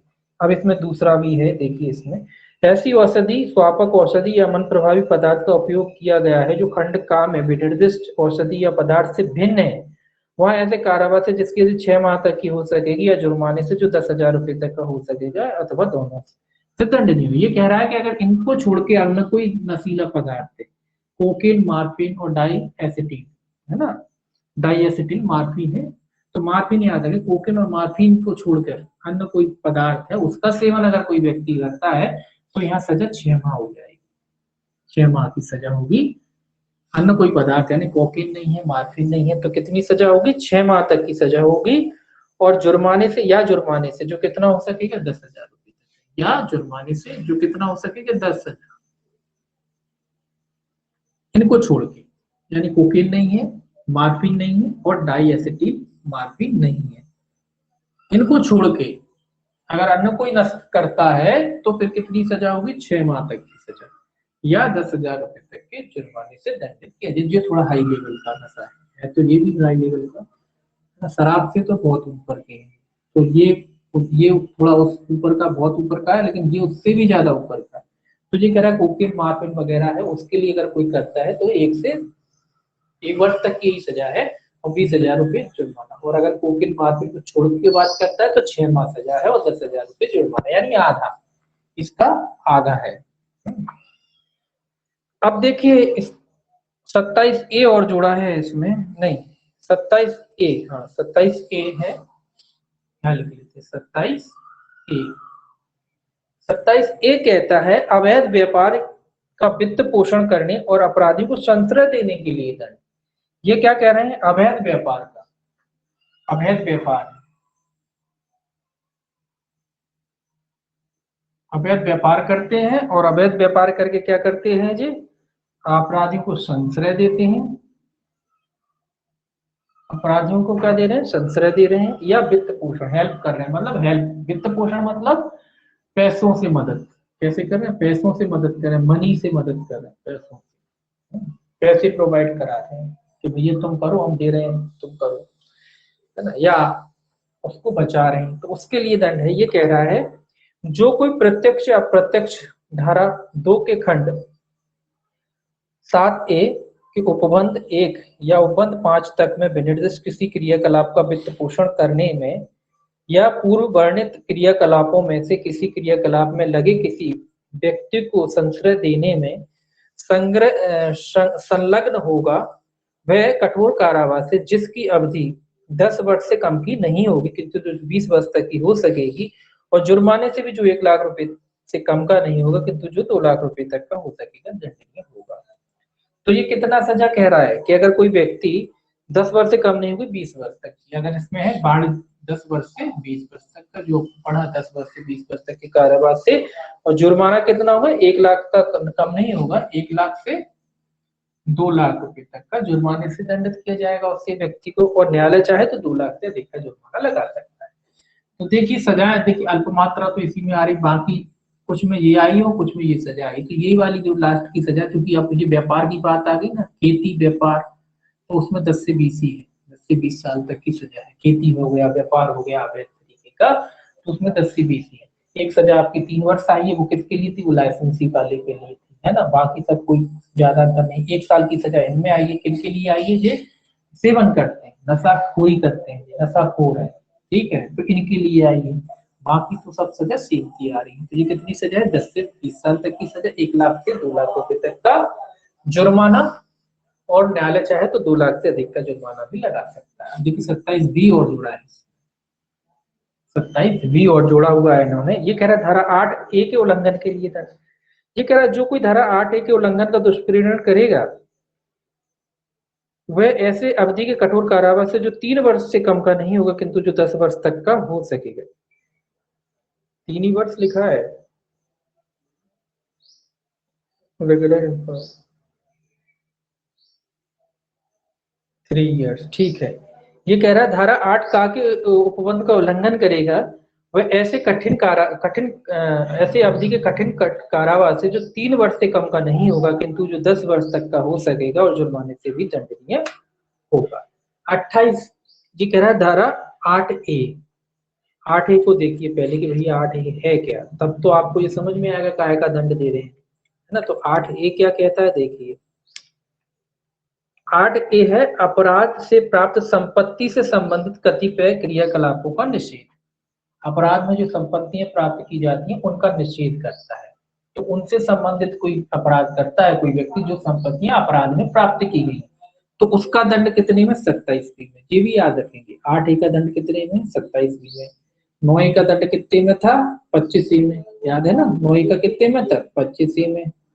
8 ए का कितने में? 27 में। ये भी याद रखना, बिल्कुल पूछा जाएगा 8 ए का दंड कहाँ है, ऐसे ही पूछ लिया 8 ए का दंड कुछ सेक्शन में दिया है, 27 बी में दिया है, पर 9 ए का दंड कहाँ दिया है? 25 में दिया है, ऐसे भी पूछते हैं। ठीक है, उन्हें पता है कि पनिशमेंट तो सबने याद कर ही ली, वो तो इस तरीके से भी पूछ लेते हैं, है ना। तो ये कह रहा है कि अगर कोई व्यक्ति इस तरीके का अपराध करता है, चूंकि इसका अलग पनिशमेंट है थोड़ा सा, इसलिए इसको पूछ सकते हैं। ये क्या कह रहा है? 3 वर्ष से लेके कितना होगा? 10 वर्ष तक का, 3 वर्ष से 10 वर्ष तक का क्या होगा? कारावास से दंडित किया जाएगा और जुर्माने का भी दायी होगा। इसमें जुर्माना नहीं खोला है किंतु 10 वर्ष तक का हो सकेगा और जुर्माने का प्लस फाइन लिखा है। जुर्माना इन्होंने खोला नहीं कि 1 लाख 2 लाख 3 लाख, कुछ नहीं, केवल इसमें पनिशमेंट दिया है कि 3 वर्ष से लेके 10 वर्ष तक का कारावास से ऐसे व्यक्ति को 8 ए का जो कोई उल्लंघन करता है तो उसका दंड 27 बी में मिलता है। और कितना दंड मिलता है? 3 साल से लेके 10 साल तक। 3 से कम की नहीं होगी सर? हाँ 3 से कम, तो 3 से 10 की तो बोल ही रहा हूँ मैं, 3 से 10 साल तक का सजा होगा ना। तो 3 साल से लेके 10 साल का मतलब यही होता है कि 3 साल से 10 साल का बोल रहे हैं, इसका मतलब न्यूनतम 3 ही है और अधिकतम 10। तो 3 साल से लेके 10 साल तक के पनिशमेंट से क्या किया जा सकता है? उसे दंडित किया जाता है। 3 साल से 10 साल बोलने का मतलब ही ये होता है कि 3 न्यूनतम है, 10 अधिकतम, ठीक है। तो 3 साल से 10 साल का मतलब क्या है? 3 साल से कम नहीं होगी, 10 साल तक के अधिक नहीं होगी। तो 3 साल से 10 साल का कारावास और जुर्माना। तो जुर्माना इसमें खोला नहीं है कि 1 लाख है कि 2 लाख है कि 3 लाख है, ऐसा कुछ नहीं खोला। तो ये थोड़ा अलग पनिशमेंट आया, तो ये याद रखना है कि 8 ए में कितना? 3 से 10, ठीक है, ये पनिशमेंट है और जुर्माना। अब देखिए आप अगला सेक्शन जो है 28 है, इसका सेक्शन जो है अगला 28 ही है, हाँ 28 ही है, 27 भी था ये, अब 28 है सेक्शन 28 क्या कहता है? अपराधों के प्रयत्न के लिए, काय के लिए करना है? प्रयत्न। अपराधों के प्रयत्न, अटेम्प्ट के लिए दंड, अटेम्प्ट के लिए दंड कितने में? 28। ये कह रहा है जो कोई इस अध्याय के अधीन दंडनीय कोई अपराध करने या ऐसे अपराध का किया जाना कारित करने का प्रयत्न करेगा और ऐसे प्रयत्न करने में उस अपराध के संबंध में कोई कार्य करेगा, वह उस अपराध के लिए उपबंधित दंड से दंडित होगा। तो इसमें कोई दंड नहीं खुला, ये लिखा उपबंधित। ये तो आप जानते हैं प्रयत्न अधिकतर होता है तो उपबंधित दंड से ही दंडनीय होता है, अलग से कभी कभी रहता है। कितने दंड से दंडित किया जाएगा? उपबंधित, मतलब जैसा अपराध करेगा वैसे, जैसे अपराध का प्रयत्न होगा उस अपराध के लिए इसे दंडित किया जा सकता है, ठीक है, तो कैसे दंड से दंडित होगा? उपबंधित। अगला कहता है इसका 29, ये कह रहा है दुष्प्रेरण के लिए, दुष्प्रेरण के और आपराधिक षड्यंत्र के लिए दंड। तो ये सेक्शन याद रखने, बस 28 में क्या है? प्रयत्न है, 29 में है दुष्प्रेरण और आपराधिक षड्यंत्र, दोनों इसमें दिए गए हैं। ये कहता है जो कोई इस अध्याय के अधीन दंडनीय किसी अपराध का दुष्प्रेरण करेगा या ऐसा कोई अपराध करने के आपराधिक षड्यंत्र में पक्षकार होगा, वह चाहे अपराध ऐसे दुष्प्रेरण के परिणाम स्वरूप या ऐसे आपराधिक षड्यंत्र के अनुसरण में किया गया हो या न किया गया हो, वह भारतीय दंड संहिता की धारा 116 में किसी बात के होते हुए भी उस अपराध के लिए उपबंधित दंड से दंडनीय होगा। ये कह रहा है कि इस तरीके का कोई अपराध करता है, जैसा कि बताया गया है, कोई व्यक्ति, चाहे वो अपराध किया गया हो या ना किया हो, ऐसा व्यक्ति किसने दंड से दंडित किया जाएगा? उपबंधित दंड से दंडित किया जाएगा। अब ये कह रहा है षड्यंत्र का दूसरा कह रहा है वह व्यक्ति, दूसरा क्लॉज, वह व्यक्ति इस धारा के अर्थ में किसी अपराध का दुष्प्रेरण करता है या ऐसा अपराध करने में आपराधिक षड्यंत्र में पक्षकार होता है जो भारत के बाहर और परे किसी स्थान में ऐसा कोई कार्य किए जाने का भारत में दुष्प्रेरण करता है या ऐसा आपराधिक षड्यंत्र में पक्षकार होता है। तो इन्होंने ये क्लियर कर दिया कि आपराधिक दुष्प्रेरण, षड्यंत्र, दुष्प्रेरण वगैरह कब माना जाएगा, चाहे वो भारत में हो चाहे भारत से बाहर हो। अगर वो इस विधि का उल्लंघन में कोई ऐसा कार्य करता है तो उसको क्या माना जाएगा? दुष्प्रेरण ही माना जाएगा। जरूरी नहीं कि भारत में हो, भारत के बाहर बैठ के भी कर सकता है। अगर इस विधि का उल्लंघन होता है तो ऐसा व्यक्ति अपराध से दंडित किया जाएगा। देखिए ये क्या कहता है, ए, यदि भारत के भीतर किया जाता तो अपराध घटित करता। दूसरा कहता है ऐसे स्थान की विधियों के अधीन स्वापक, औषधि या मन प्रभावी पदार्थों से संबंधित ऐसा अपराध है जिसमें उसे ऐसा अपराध घटित करने के लिए अपेक्षित वैसी ही या उसके समूह सभी विधिक शर्तें हैं जैसी उसे इस अध्याय के अधीन दंडनीय अपराध घटित करने के लिए अपेक्षित विधिक शर्तें होती हैं यदि वह ऐसा अपराध भारत में किया होगा। तो कुछ नहीं है, इसको पढ़ना नहीं है। ये कह रहा है कि अगर कोई व्यक्ति चाहे वो भारत में से करे चाहे वो भारत के बाहर से करे, कोई फर्क नहीं पड़ता, कुल मिला के अगर इस विधि का उल्लंघन होता है तो माना जाएगा कि उसने दुष्प्रेरण या आपराधिक षड्यंत्र का जो भी अपराध कार्य किया। और कैसे दंड से दंडित किया जाएगा? उपबंधित दंड से। तो इसमें ये भी नहीं पूछा जाएगा, इसमें केवल सेक्शन चाहे तो पूछ सकते, वैसे पूछेंगे नहीं ये सेक्शन, लेकिन पूछ सकते। ठीक है, अब 30 तैयार, 28 में प्रयत्न है, 29 में दुष्प्रेरण है और 30 में क्या है? 30 में है तैयारी।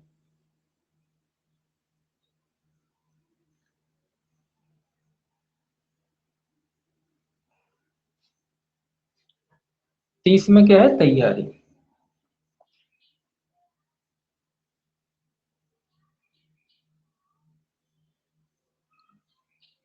ये भी सेक्शन ही याद रखना है, इसमें ज्यादा नहीं पढ़ना है, इसको सेक्शन ही। ये देखिए एक बार पढ़ लेते हैं, बस आपको सेक्शन याद रखना है बस। ये कहता है यदि कोई व्यक्ति ऐसा कोई कार्य जो धारा 19, 24, 27 से के किसी उपबंध के अधीन दंडनीय अपराध और किसी ऐसे अपराध के लिए जो किसी स्वापक, औषधि या मन प्रभावी पदार्थों की वाणिज्यिक मात्रा से संबंधित है घटित करता है, करने की तैयारी करेगा या करने का लोभ करेगा, और मामले की परिस्थितियों से युक्तिक रूप से यह अनुमान लगाया जा सकता है कि वह उस अपराध को करने के अपने आशय के कार्यान्वयन करने के लिए दृढ़ संकल्प था किंतु उसे उसकी इच्छा से स्वतंत्र परिस्थितियों द्वारा रोका गया था, तो वह कठोर कारावास से जिसकी अवधि ऐसे कारावास की जिसे यदि वह ऐसा अपराध करता तो दंडनीय होता, न्यूनतम अवधि यदि कोई हो कि आधे से कम की नहीं होगी। न्यूनतम अवधि का ये क्या कह रहा है? न्यूनतम अवधि है इसका, तो उसकी आधी, 1/4।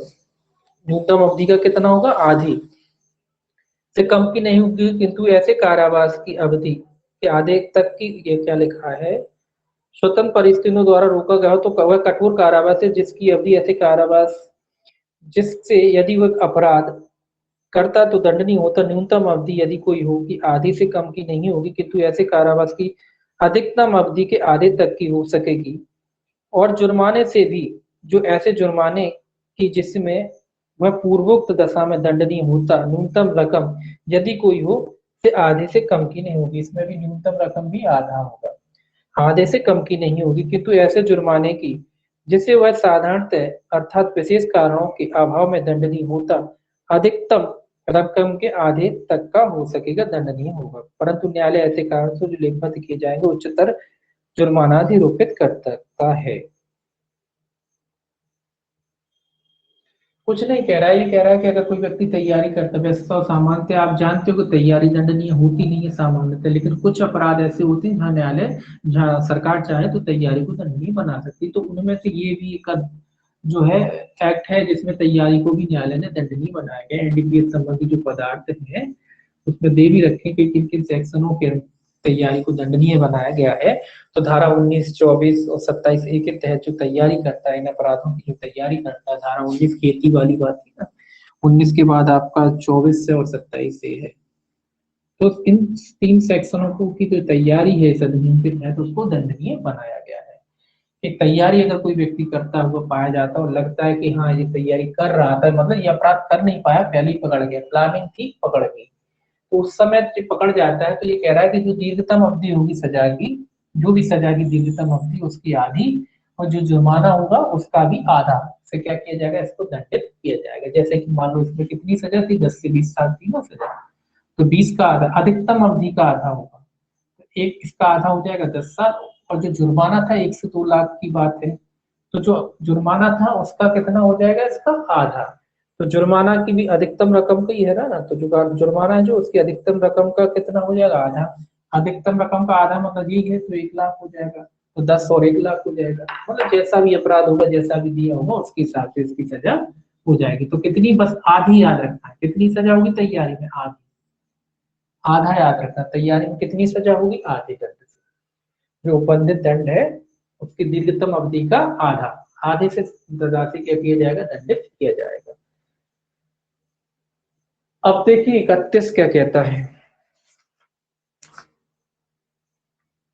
सेक्शन 31 कहता है पूर्व दोष सिद्धि के पश्चात अपराधों के लिए वर्धित दंड, मतलब पहले भी अपराध कर चुके हैं और फिर कर रहे हैं, ऐसे व्यक्ति हैं जो पहले भी दंडित हो चुके हैं फिर से कर रहे हैं, मान नहीं रहे हैं, है ना, तो उनके लिए दंड की बात कह रहा है। तो 31 काय से संबंधित है, पूर्व दोष सिद्धि से संबंधित है।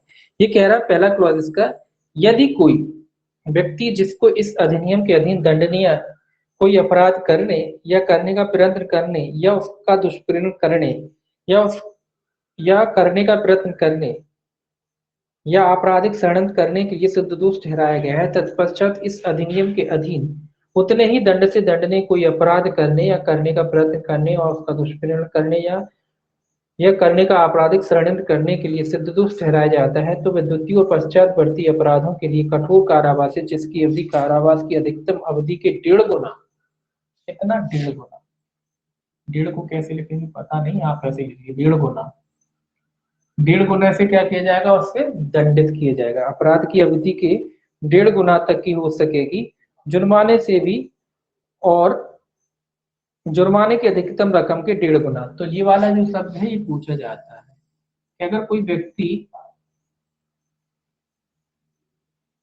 पूर्व दोष सिद्ध है और फिर से वो उस अधिनियम के तहत दंडनीय कोई अन्य अपराध करता है, तो एक ऐसे आएगा, आधा, 1/3, 1/4। अब 1.5 को मुझे लिखना नहीं आ रहा कैसे लिखते हैं, तो 1.5 गुने से क्या है, तो उस तरीके से उसमें आएगा, 1/2 सर, 1/2, 1 सही 1/2।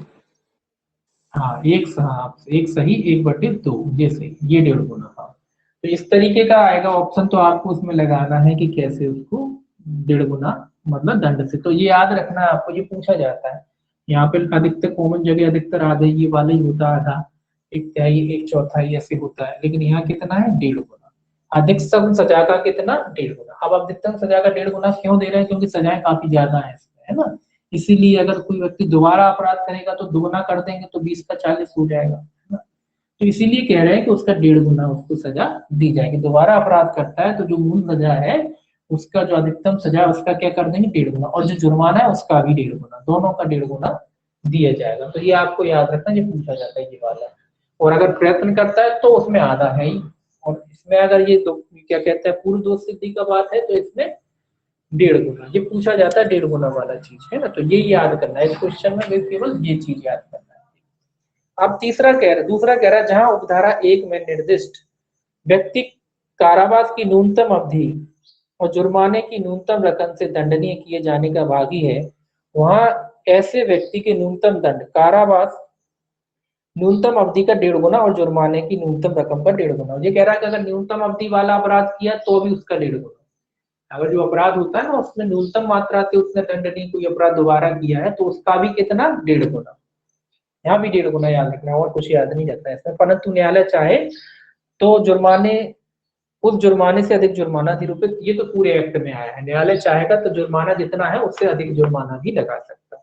तीसरा कहता है जहां कोई व्यक्ति तत्स्थानीय किसी विधि के अधीन भारत से बाहर दांडिक अधिकारिता वाले किसी सक्षम न्यायालय द्वारा सिद्ध दोष ठहराया जाता है, वहां ऐसे व्यक्ति से ऐसी दोष सिद्धि की बाबत उपधारा 1 और 2 के प्रयोजनों के लिए इस प्रकार बरता जाएगा मानो वह भारत में किसी न्यायालय द्वारा सिद्ध दोष ठहराए। एक चीज और इसमें ये कह रहा है कि अगर कोई व्यक्ति, जरूरी नहीं कि वो भारत में ही पहले दोषी हुआ हो, अगर वो किसी देश के बाहर या विदेश, मान लीजिए विदेश में पहले दंडित किया जा चुका है एनडीपीएस के मामले में, और फिर वही अपराध भारत में वो करता है, वही अपराध क्या करता है, भारत सरकार से दोषी नहीं हुआ है, कहीं विदेश में पहले दोषी हो चुका है, एनडीपीएस संबंधी कोई मामला हो, चरस अफीम गांजे में पहले वो किन्हीं विदेश की सरकार, मान लो ब्रिटेन में, अमेरिका, कहीं भी हो, और पूरे दुनिया में कहीं भी हो सकता है, दंडित किया जा चुका है, अब वो अपराध भारत में करता है तो उसे ऐसे ही बरता जाएगा जैसे इसने दोबारा अपराध किया हो, है ना, तो उसको ऐसे ही बरता जाएगा जैसे उसने दोबारा अपराध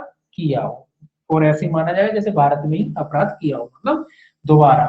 उसको ऐसे नहीं बरता जाएगा कि पहला अपराध है भारत में, पहला नहीं, दूसरा ही अपराध उसका माना जाएगा, फिर उसको इसी तरीके से क्या किया जाएगा, दंडित किया जाएगा।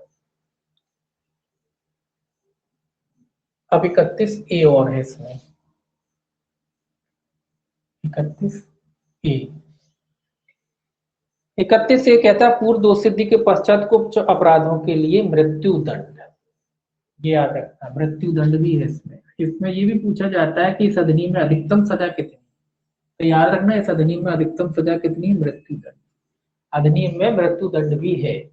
अब ये कह रहा है, देखिए धारा 31 में किसी बात के होते हुए धारा 19, 24, 27, कौन कौन सी, 19, 24 और 27 ए, 27A के अधीन दंडनीय किसी अपराध के किए जाने या करने के प्रयत्न, करने का दुष्प्रयोग, करने या करने का आपराधिक षड्यंत्र करने के लिए और उन अपराधों के लिए जो किसी स्वापक, औषधि, मन प्रभावी पदार्थों की वाणिज्यिक मात्रा से संबंधित है। सिद्धदोष कोई व्यक्ति यदि वह निम्नलिखित से संबंधित अपराधों के किए जाने या करने का प्रयत्न, करने या दुष्प्रेरण करने या करने के आपराधिक षड्यंत्र के लिए तदंतर सिद्ध दोष ठहराया जाता है, तो वह ऐसे दंड से जो धारा 31 में विनिर्दिष्ट दंड से कम का नहीं होगा या मृत्यु दंड से दंडित किया जाएगा। ये क्या कह रहा है, तो इन्हीं तरीके का जो धारा 19 में है, 24 में, 27 में, इस तरीके का अपराध को क्या है, दोबारा करता है, तो इस तरीके से लेके ये न्यूनतम हो जाएगा और अधिकतम दंड कितना हो जाएगा उसका, मृत्यु दंड। तो ऐसे व्यक्ति को कितने दंड से दंडित किया जाएगा, मृत्यु दंड से दंडित किया जाएगा। अधिकतम जो दंड है उसका कितना होगा, मृत्यु दंड। तो ये इस तरीके से क्वेश्चन इसको इस तरीके से भी घुमा के पूछते हैं कि अगर कोई व्यक्ति एक बार खेती का गबन करते हुए पकड़ा गया है और दोबारा वो खेती का गबन करता है तो उसे अधिकतम कितने दंड से दंडित किया जाएगा, तो अधिकतम दंड क्या हो जाएगा, क्योंकि दोबारा कर रहा है ना, तो कितना हो जाएगा, फिर मृत्यु हो जाएगा। तो 19 की भी बात कर रहा है ना, तो इस तरीके से भी इसको पूछते हैं। तो अगर वो दोबारा करता है, पहले गबन कर चुका था, पकड़ गया, फिर नहीं मान रहा, फिर कर रहा, निरंतर कर रहा है कोई अपराध, तो उसकी अधिकतम सजा कितनी हो जाएगी, फिर मृत्यु दंड, न्यूनतम ये हो जाएगी और अधिकतम ये हो जाएगी। ठीक है, तो इस तरीके से घुमा के भी क्वेश्चन पूछते।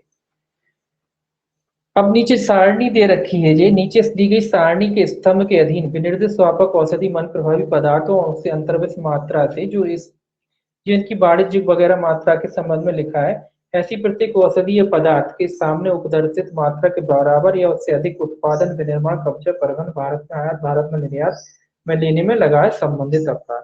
तो जो मात्रा लिखी है, अफीम की लिखी है 10 किलोग्राम, मार्फिन की 1 किलोग्राम, हेरोइन की 1 किलोग्राम और कोडीन की 1 किलोग्राम, यानी मार्फिन, हेरोइन, कोडीन जो है 1 किलोग्राम, इसके 10 किलोग्राम के बराबर है। तो आप इतनी कीमत का जिसका जितनी कीमत का अफीम 10 किलो आएगा उतनी कीमत का 1 किलो आएगा। ये क्या अफीम, मार्फिन, हेरोइन, मतलब ये इनमें ज्यादा, इससे आप समझ रहे होंगे कि इसमें नशे की मात्रा क्या होती है, ज्यादा होती है। हेरोइन, मार्फिन में अफीम से ज्यादा नशा होता है। तो ये मात्रा वगैरह लिखा है, ये कुछ नहीं है, आपको याद रखना नहीं है, एक बार ये पूछी नहीं जाती लिस्ट वगैरह। देखिए खा क्या कहता है, खंड काम में विनिर्दिष्ट क्रियाकलापों में से किसी क्रियाकलाप को प्रत्यक्ष अप्रत्यक्ष वित्त पोषण करता है। मतलब ये नीचे लिखा है ना, जो पैसे वगैरह का जो लेन देन करता है। दूसरा कहता है जहां उपधारा, जहां कोई व्यक्ति 19, 24, 27 का के उपबंधों के या तथ्य समान किसी विधि के अधीन और किसी स्वापक औषधि या मन प्रभावी पदार्थों की वाणिज्यिक मात्रा से संबंधित होने वाले अपराधों के लिए भारत से बाहर किसी दांडिक अधिकारता वाले सक्षम न्यायालय द्वारा सत्य दोष ठहराया गया। तो वही बात यहाँ कही है कि अगर किसी अन्य न्यायालय द्वारा भी कोई व्यक्ति क्या होता है, दंडनीय ठहराया जाता है, तो माना जाएगा कि इस अधिनियम के अधीन उसने दोबारा अपराध किया। सीधी बात है, इसमें कोई खास नहीं है। खैर अब देखिए सेक्शन 32 देख लीजिए क्या कहता है। ये लिस्ट भी आपको याद नहीं करना, नहीं रटने में बैठ जाओ, रटने की जरूरत नहीं है उसको, केवल सेक्शन याद कर लेना, ये चीज याद कर लेना बस, और कुछ नहीं करना। 32 कहता है ऐसे अपराधों के लिए दंड जिनके लिए कोई उपबंध नहीं है। तो आप जानते हैं कि कुछ अपराध ऐसे हो जाते हैं जो संहिता में, जिनके लिए अलग से दंड का प्रोविजन नहीं किया जा सकता, कि हर ना कुछ ऐसी बातें होती है या कुछ नए तरीके का दंड हो जाता है, नए तरीके से कोई व्यक्ति करता है, तो हर तरीके के दंड का उपबंध करना तो पॉसिबल है नहीं ना। तो ये कह रहा है कुछ ऐसे दंडों के बारे में जिनके बारे में उपबंध नहीं किया गया, तो कितनी सजा होगी, ये कह रहा है। इसमें सजा देख लीजिए, ये कहता है जो कोई इस अधिनियम के उपबंध या उसके अधीन बनाए गए किसी नियम या निकाले गए किसी आदेश का या दी गई किसी अनुज्ञप्ति, अनुज्ञापत्र या प्राधिकार की किसी शर्त का जिसके लिए इस अधिनियम में पृथक रूप से कोई दंड का उपबंध नहीं किया गया है, उल्लंघन करेगा वो कारावास जिसकी 6 माह तक की हो सकेगी या जुर्माने तक। तो ये कॉमन सी बात है कि जब दंड है ही नहीं तो ऐसे दंडों में लगभग 6 माह तक की कारावास या जुर्माने या दोनों से दंडित किया जा सकता है, या दोनों से दंडित किया जा सकता है। ये याद रखना है, ये लगभग ऐसा ही रहता है। जहां दंड की बात कह रहा है कि अगर कोई अलग से दंड नहीं है तो हर एक्ट में लगभग ऐसा ही रहता है। तो 6 माह तक के कारावास से या जुर्माने या दोनों से क्या किया जाएगा, दंडित किया जाएगा। कब, जब दंड नहीं है, मतलब कुछ ऐसा अपराध किया जो यहाँ कोई प्रोविजन उसका किया नहीं गया है, तो फिर कितने दंड से दंडित किया जाएगा, 6 माह तक के कारावास या जुर्माने। कौन सा सेक्शन है, 32। अब इसमें 32A और जो दिया है इन्होंने, देखिए 32A क्या कहता है। 32 से कहता है इस अधिनियम के अधीन किसी किए गए किसी दंडादेश का निलंबन, परिहार या लघुकरण ना होना, ये इंपॉर्टेंट है। 32 से कहता है कि लघुकरण नहीं होगा। आप जानते हैं ना, सजाओं का लघुकरण कर सकती थी समुचित सरकार, आपने पढ़ा होगा, लेकिन ये कह रहा है कि सजा का यहाँ लघुकरण नहीं होगा। अगर एनडीपीएस वाला कोई अपराधी जेल में है तो सरकार जो है, चाहे कोई सी सरकार हो, चाहे केंद्र राज्य सरकार हो, वो उसकी सजा को कम नहीं करेगी, मतलब वो पूरी सजा भोगेगा, उसकी सजा को माफी नहीं मिलने वाली। तो माफी योग्य सजा नहीं है कुल मिला के। लघुकरण किनका होता है, जिनको माफी मिल जाती है, सरकार को लगता है कि ठीक व्यक्ति है, उनकी कमी कर देती है। तो यहाँ एक बस इतना शब्द याद रखना है कि लघुकरण नहीं होगा, लघुकरण नहीं होगा, ये याद रखना। कौन सा सेक्शन कहता है, 32A। देखिए ये क्या 32A कहता है, ये कह रहा है दंड प्रक्रिया संहिता 1973 या तत्समय प्रवृत्त किसी अन्य विधि में किसी बात के होते हुए भी किंतु धारा 33 के उपबंधों के अधीन रहते हुए इस अधिनियम के अधीन धारा 27 से किए गए किसी दंडादेश के निलंबन या परिहार का लघुकरण नहीं किया जाए। 27 जो व्यक्ति था, कौन, जो सेवन कर रहा था, सेवन करने वाला व्यक्ति था, उससे भी इस धारा को छूट है। इसमें होता था एक बार छूट मिलती है, इसमें कितने बार, एक बार, वो भी एक ही बार। एक बार सरकार इसमें छूट दे सकती है कि भैया आपने करा 1 साल तक की सजा है ना उसमें, तो एक बार छूट मिल सकती है, एक बार छूट मिल सकती है बस, बाकी इसमें छूट नहीं मिलती है ना। तो लघुकरण क्या है, इसमें नहीं होता, केवल धारा 27 क्या है, इसमें अपवाद है। अब देखिए क्या है,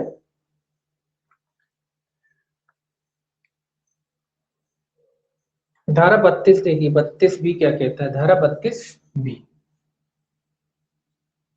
केवल आपको याद रखना कि लघुकरण नहीं होगा, वो केवल धारा 27 को छोड़ के, ये इसका हो सकता है। इसमें छूट दी जाती है, सुधरने का एक मौका दिया जाता है, ऐसे लोगों को एक मौका दिया जाता है सुधरने का, है ना।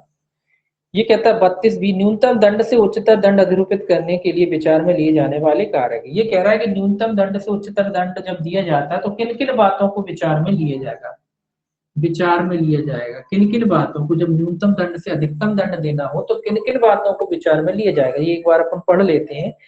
ये कह रहा है जहां इस अधिनियम के अधीन किए गए किसी अपराध के लिए कारावास की कोई न्यूनतम अवधि या जुर्माना की रकम विहित है, वहां न्यायालय कारावास की न्यूनतम अवधि या जुर्माने की रकम से उच्चतर कोई दंड आरोपित करने के लिए ऐसे कारकों के अतिरिक्त जिन्हें मैं ठीक समझे निम्नलिखित कारकों को विचार में ले सकेगा। ये कह रहा है कौन कौन से कारकों को न्यायालय विचार में ले सकता है। ये देखिए, ये कहता है पहला, अपराधी द्वारा हिंसा या आयुध का उपयोग या उसके उपयोग की धमकी, तो ये देखेगा न्यायालय कि उसने हिंसा का प्रयोग किया है, हथियारों का प्रयोग किया, ये सारी चीजें देखी जाएगी। दूसरा है, एक बार पढ़ लेते हैं, कोई दिक्कत नहीं है ज्यादा। यह तथ्य कि अपराधी लोक पद धारण करता है, उसने अपराध करने में उस पद का लाभ उठाया है, मतलब लोक सेवक है, उसने अपने पद का दुरुपयोग किया है।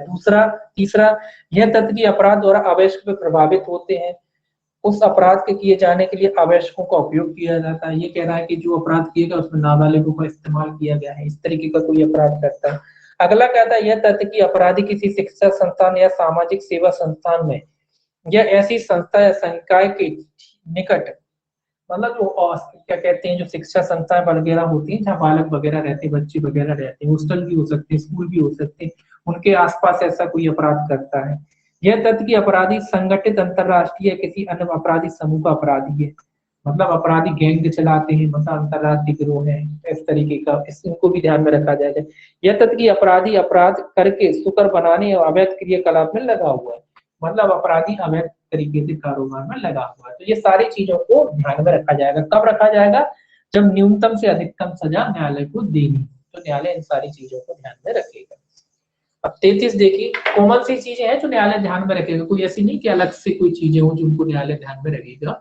तो कॉमन बातें हैं, वो तो एक बार पढ़ लेंगे तो न्यायालय ध्यान में रखेगा, वो आपसे पूछी नहीं जाएगी जैसे कि न्यायालय किन किन बातों को ध्यान में रखेगा, है ना।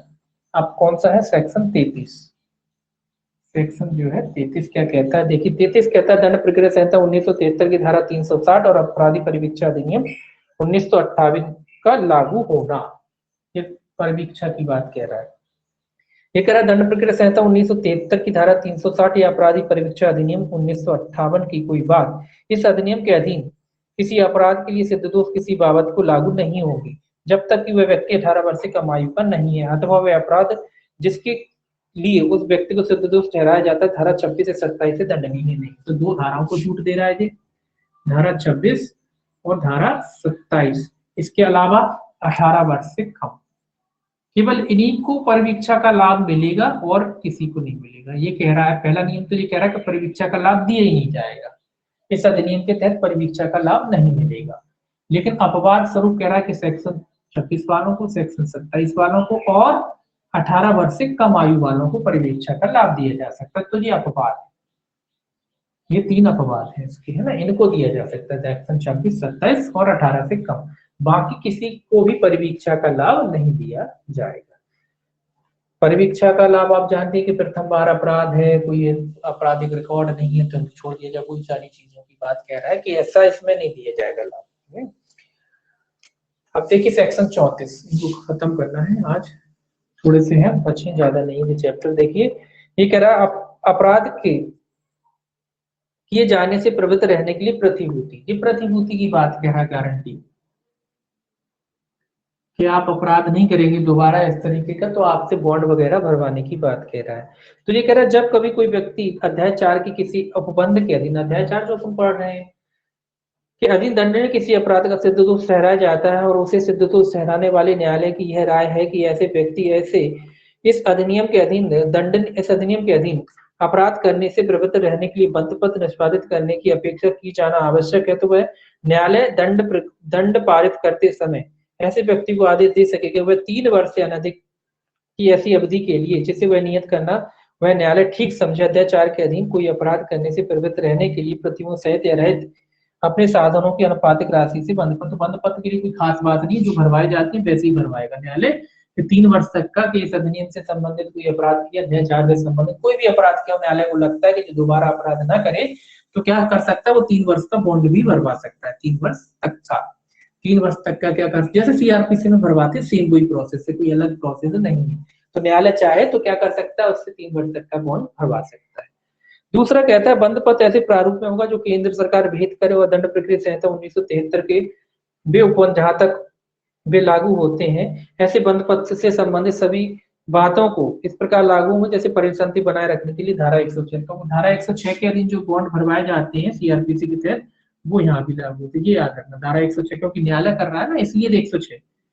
कोई मजिस्ट्रेट वगैरह करता कार्यपालक तो नीचे पे आ जाते, लेकिन 106 न्यायालय से संबंधित है ना, जो न्यायालय में कार्रवाई चलती है तो कार्रवाई के प्रक्रम को न्यायालय भरवाता है, तो इसीलिए 106 याद रखना, 106 के तहत क्या करा जाएगा, बॉन्ड भरवाए जाएंगे सीआरपीसी के जैसे। अगला कहता है यदि दोषसिद्धि अपील, मतलब तो ये भी सेम बात कह रहा है कि अगर अपील में क्या होता है, इनका जजमेंट वगैरह निष्पादित बंद पत्र शून्य हो जाता है तो ये भी शून्य हो जाएगा। ये थोड़ी कि अपील न्यायालय ने पलट दिया डिसीजन तो ये बना रहेगा, ये भी अपने आप खत्म हो जाएगा। अगला कह रहा है इस धारा के अधीन कोई आदेश अपील न्यायालय द्वारा, उच्च न्यायालय, सेशन न्यायालय द्वारा, पुनरीक्षण न्यायालय द्वारा, मतलब ये कह रहा है वो जैसे सीआरपीसी में लिखा है कि अपील न्यायालय वो भी लगा सकता है, मतलब नीचे न्यायालय ने नहीं लगाया लेकिन अपील में गए तो अपील न्यायालय भी बॉन्ड भरवा सकता है, सेशन न्यायालय भी भरवा सकता है या पुनरीक्षण न्यायालय भी भरवा सकता है बॉन्ड। नीचे का न्यायालय तो भरवा ही सकता है, ऊपर का न्यायालय अगर नीचे के न्यायालय ने नहीं भरवाया, भूल गया या नहीं भरवाया, ऊपर के न्यायालय को लगता है कि नहीं बॉन्ड भरवाना चाहिए तो वो भी बॉन्ड भरवा सकता है। कुल मिला के ये तो सीआरपीसी की बात है। अब सेक्शन 35 है। सेक्शन 35 कहता है आपराधिक मानसिक दशा की उपधारणा, ये उपधारणा है, ये क्या है, उपधारणा, प्रेजम्पशन। क्या है ये, प्रेजम्पशन। ये कह रहा है इस अधिनियम के अधीन किसी किए गए किसी ऐसे अपराध के किसी अभियोजन में जिसमें अभियुक्त की मानसिक दशा अपेक्षित है, न्यायालय यह उपधारणा करेगा कि अभियुक्त की ऐसी मानसिक दशा है किंतु अभियुक्त के लिए तथ्य साबित करना एक प्रतिरक्षा होगी कि उस अभियोजन में अपराध के रूप में आरोपित कार्य के बारे में उसकी वैसी मानसिक दशा नहीं थी। आपराधिक मानसिक दशा के ज्ञान और किसी विश्वास करना। कुल मिला के ये कह रहा है कि जहां इस अधिनियम से संबंध कोई मानसिक दशा की बात आती है कि उसकी मेंटलिटी की बात निर्धारण करना होता है न्यायालय को, तो न्यायालय मानेगा, क्या मानेगा कि भाई इसने उसी इरादे से काम किया, तो न्यायालय क्या करेगा, उपधारणा करेगा। इसमें न्यायालय उपधारणा करेगा जब तक कि ये व्यक्ति जो है जिसकी मानसिक उपधारणा के बारे में उपधारणा न्यायालय कर रहा है वो तत्प्रतिकूल साबित नहीं कर देता कि साहब मेरी ऐसी उपधारणा नहीं थी। न्यायालय तो मान के चलेगा कि आपने जानबूझकर शासक ज्ञान और आशय से ये अपराध किया है। अगर मानसिक उपधारणा लगाने की बात जहां भी आती तो न्यायालय मान के चलेगा कि आपने ऐसा अपराध किया है, जब तक कि आप खुद जो व्यक्ति की मानसिक उपधारणा है वो खुद ये साबित नहीं कर देता कि उसका ऐसा कोई इरादा नहीं था। ठीक है, तो उपधारणा करेगा, बस इतना याद रखें। दूसरा कहता है इस धारा के प्रयोजनों के लिए कोई तथ्य केवल तभी साबित किया जाता है जब न्यायालय युक्ति संदेह से परे विश्वास करे, तो छोड़िए कुछ नहीं है। ये कह रहा है कि कोई तथ्य साबित तभी माना जाता है जब युक्ति तो संदेह से परे क्या कर दिया जाता है, उसे साबित कर दिया जाता है, तभी कोई तथ्य साबित माना जाएगा। देखिए 36 क्या कहता है, 36 देखिए सेक्शन 36 कहता है विशेष न्यायालय के गठन। ये इंपॉर्टेंट ही याद रखना, काय का गठन है, विशेष न्यायालय का गठन काय में किया गया, धारा 36 है। धारा 36 क्या कहता है, विशेष न्यायालय का गठन। इसको देखिए क्या कहता है, थोड़ा ही बचे 3-4 सेक्शन और बस खत्म हो रहा है। ये देखिए पहला कहता है सरकार इस अधिनियम के अधीन अपराधों का शीघ्र विचारण करने के प्रयोजनों की राजपत्र में अधिसूचना द्वारा उतने विशेष न्यायालय का जितने ऐसे क्षेत्र या क्षेत्रों के लिए आवश्यक हो अधिसूचना में निर्देश किए जाए गठन कर सकेगी। ये क्या कह रहा है, विशेष न्यायालय का सरकार कौन गठन कर सकती है, सरकार गठन कर सकती है। कितने न्यायालयों का, जितना आवश्यक समझे उतने न्यायालयों का गठन कर सकती है। दूसरा निकला है विशेष न्यायालय में एकल न्यायाधीश होगा जिसे सरकार द्वारा उच्च न्यायालय के मुख्य न्यायमूर्ति की सहमति से नियुक्त किया जाएगा। तो कितने न्यायाधीशों से, केवल एक ही न्यायाधीश होगा और किसके द्वारा नियुक्त किया जाएगा, इसे सरकार द्वारा नियुक्त किया जाएगा। किसके परामर्श से, मुख्य न्यायमूर्ति के परामर्श से, मुख्य न्यायमूर्ति के परामर्श, उच्च न्यायालय के मुख्य न्यायमूर्ति की परामर्श से क्या किया जाएगा, नियुक्त किया जाएगा। क्योंकि स्टेट बाय स्टेट बनते ना, तो मुख्य चीफ जो मुख्य न्यायमूर्ति होगा हाई कोर्ट का, उसके परामर्श से क्या किया जाएगा, इसको नियुक्त किया जाएगा। स्पष्टीकरण कह रहा है उच्च न्यायालय से राज्य का, तो ठीक है कोई नहीं। तीसरा देखिए ये कहता है कोई भी व्यक्ति किसी विशेष न्यायालय में न्यायाधीश के रूप में नियुक्ति के लिए तब तक अहत नहीं होगा जब तक इससे पहले वो क्या नहीं रहा हो, सेशन। तो कौन को नियुक्त किया जाएगा, सेशन। 3 चीजें हैं, सेशन न्यायाधीश होगा, और सरकार के द्वारा नियुक्त किया जाएगा। किसके परामर्श से? उच्च न्यायालय के मुख्य न्यायमूर्ति के परामर्श से। ठीक है, अब देखिए 36 का कहता है विशेष न्यायालय का विचारण 36A, सेक्शन 36A है विशेष न्यायालय द्वारा विचारणीय अपराध। ये कह रहा है कौन कौन से अपराधों का विचारण करेगा, किन किन अपराधों का विचारण करेगा सेक्शन न्यायालय, उनकी बात कह रहा है। इसमें लिखा दंड प्रक्रिया संहिता 1973 में किसी बात के होते हुए भी पहला कहता है इस अधिनियम के अधीन किसी ऐसे अपराध जो 3 वर्ष से अधिक की अवधि के कारावास से दंडनीय है उस क्षेत्र के लिए जिसमें अपराध किए गए हैं गठित विशेष न्यायालय द्वारा, या जहां ऐसे क्षेत्र के लिए एक से अधिक विशेष न्यायालय वहां उनमें से ऐसे एक के द्वारा विचारणी होंगे जिसके सरकार द्वारा निमित्त करे। तो कौन से अपराधों का विचारण करेगा? पहले तो आप याद रखें 3 वर्ष से अधिक की जहां सजा होती है इस अधिनियम से संबंधित ऐसे अपराध जिनमें 3 वर्ष से अधिक की सजा है उनका ये क्या करेगा? विचारण करेगा। कौन करेगा? विशेष न्यायालय करेगा। तो याद रखेंगे 3 वर्ष से अधिक की सजा होगी उनका ये विचारण करेगा। दूसरा कहता है जहां इस अधिनियम के अधीन किसी अपराध के अभियुक्त या उसके किए जाने के संदिग्ध किसी व्यक्ति को दंड प्रक्रिया संहिता 1973 की धारा 167 की उपधारा 2 या उपधारा 2 का के अधीन किसी मजिस्ट्रेट को भेजा जाता हो, ऐसा मजिस्ट्रेट जैसे व्यक्ति को ऐसी अभिरक्षा में जो वह उचित समझे कुल मिलाकर 15 दिन से अनधिक की अवधि के लिए, जहां ऐसा मजिस्ट्रेट न्यायिक मजिस्ट्रेट है कुल मिलाकर 7 दिन की अवधि के लिए, और जहां ऐसा मजिस्ट्रेट कार्यपालक मजिस्ट्रेट है निरोध के लिए प्राधिकृत कर सकेगा।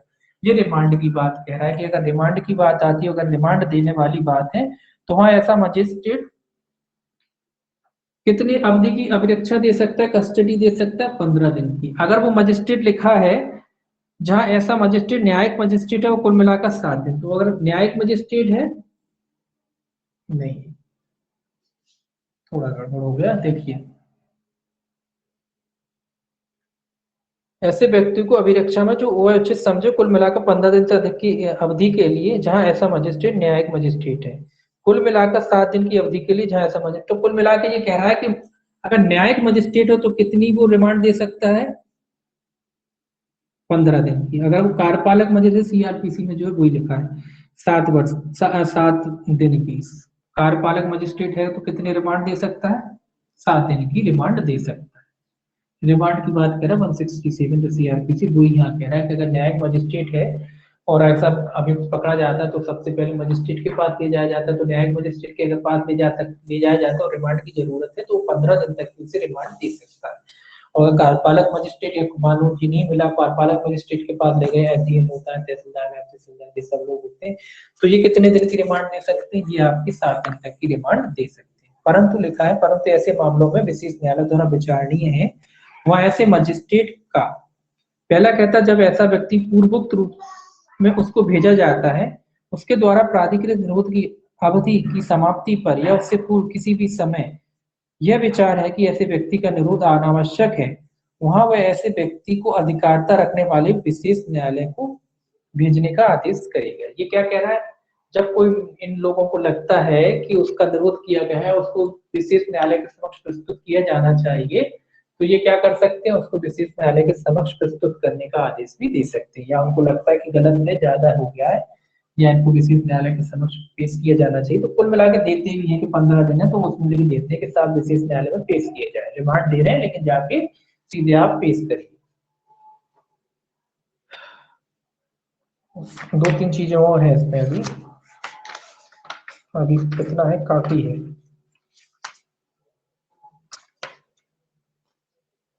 चलिए इसको कल ही देखेंगे, हो भी नहीं पाएगा, मन भी नहीं कर रहा है इसको पढ़ने का, इसको कल फिर से पढ़ेंगे 36 से कल देखेंगे, बाकी कल हो जाएगा ये वाला और बाकी अगला चैप्टर फिर शुरू करेंगे। ठीक है, कल ही देखेंगे 36 से पढ़ेंगे कल, थोड़ा सा 2-3 रह गए हैं। वैसे 36 से कुछ नहीं है, सीआरपीसी की प्रोसीजर लिखा है तो आप एक बार पढ़ सकते हैं। सीआरपीसी की प्रोसीजर है, कोई अलग से एक्ट की बात नहीं, सीआरपीसी में जो सेम वही बात लिखी गई है। ठीक है, कल ही देखते हैं।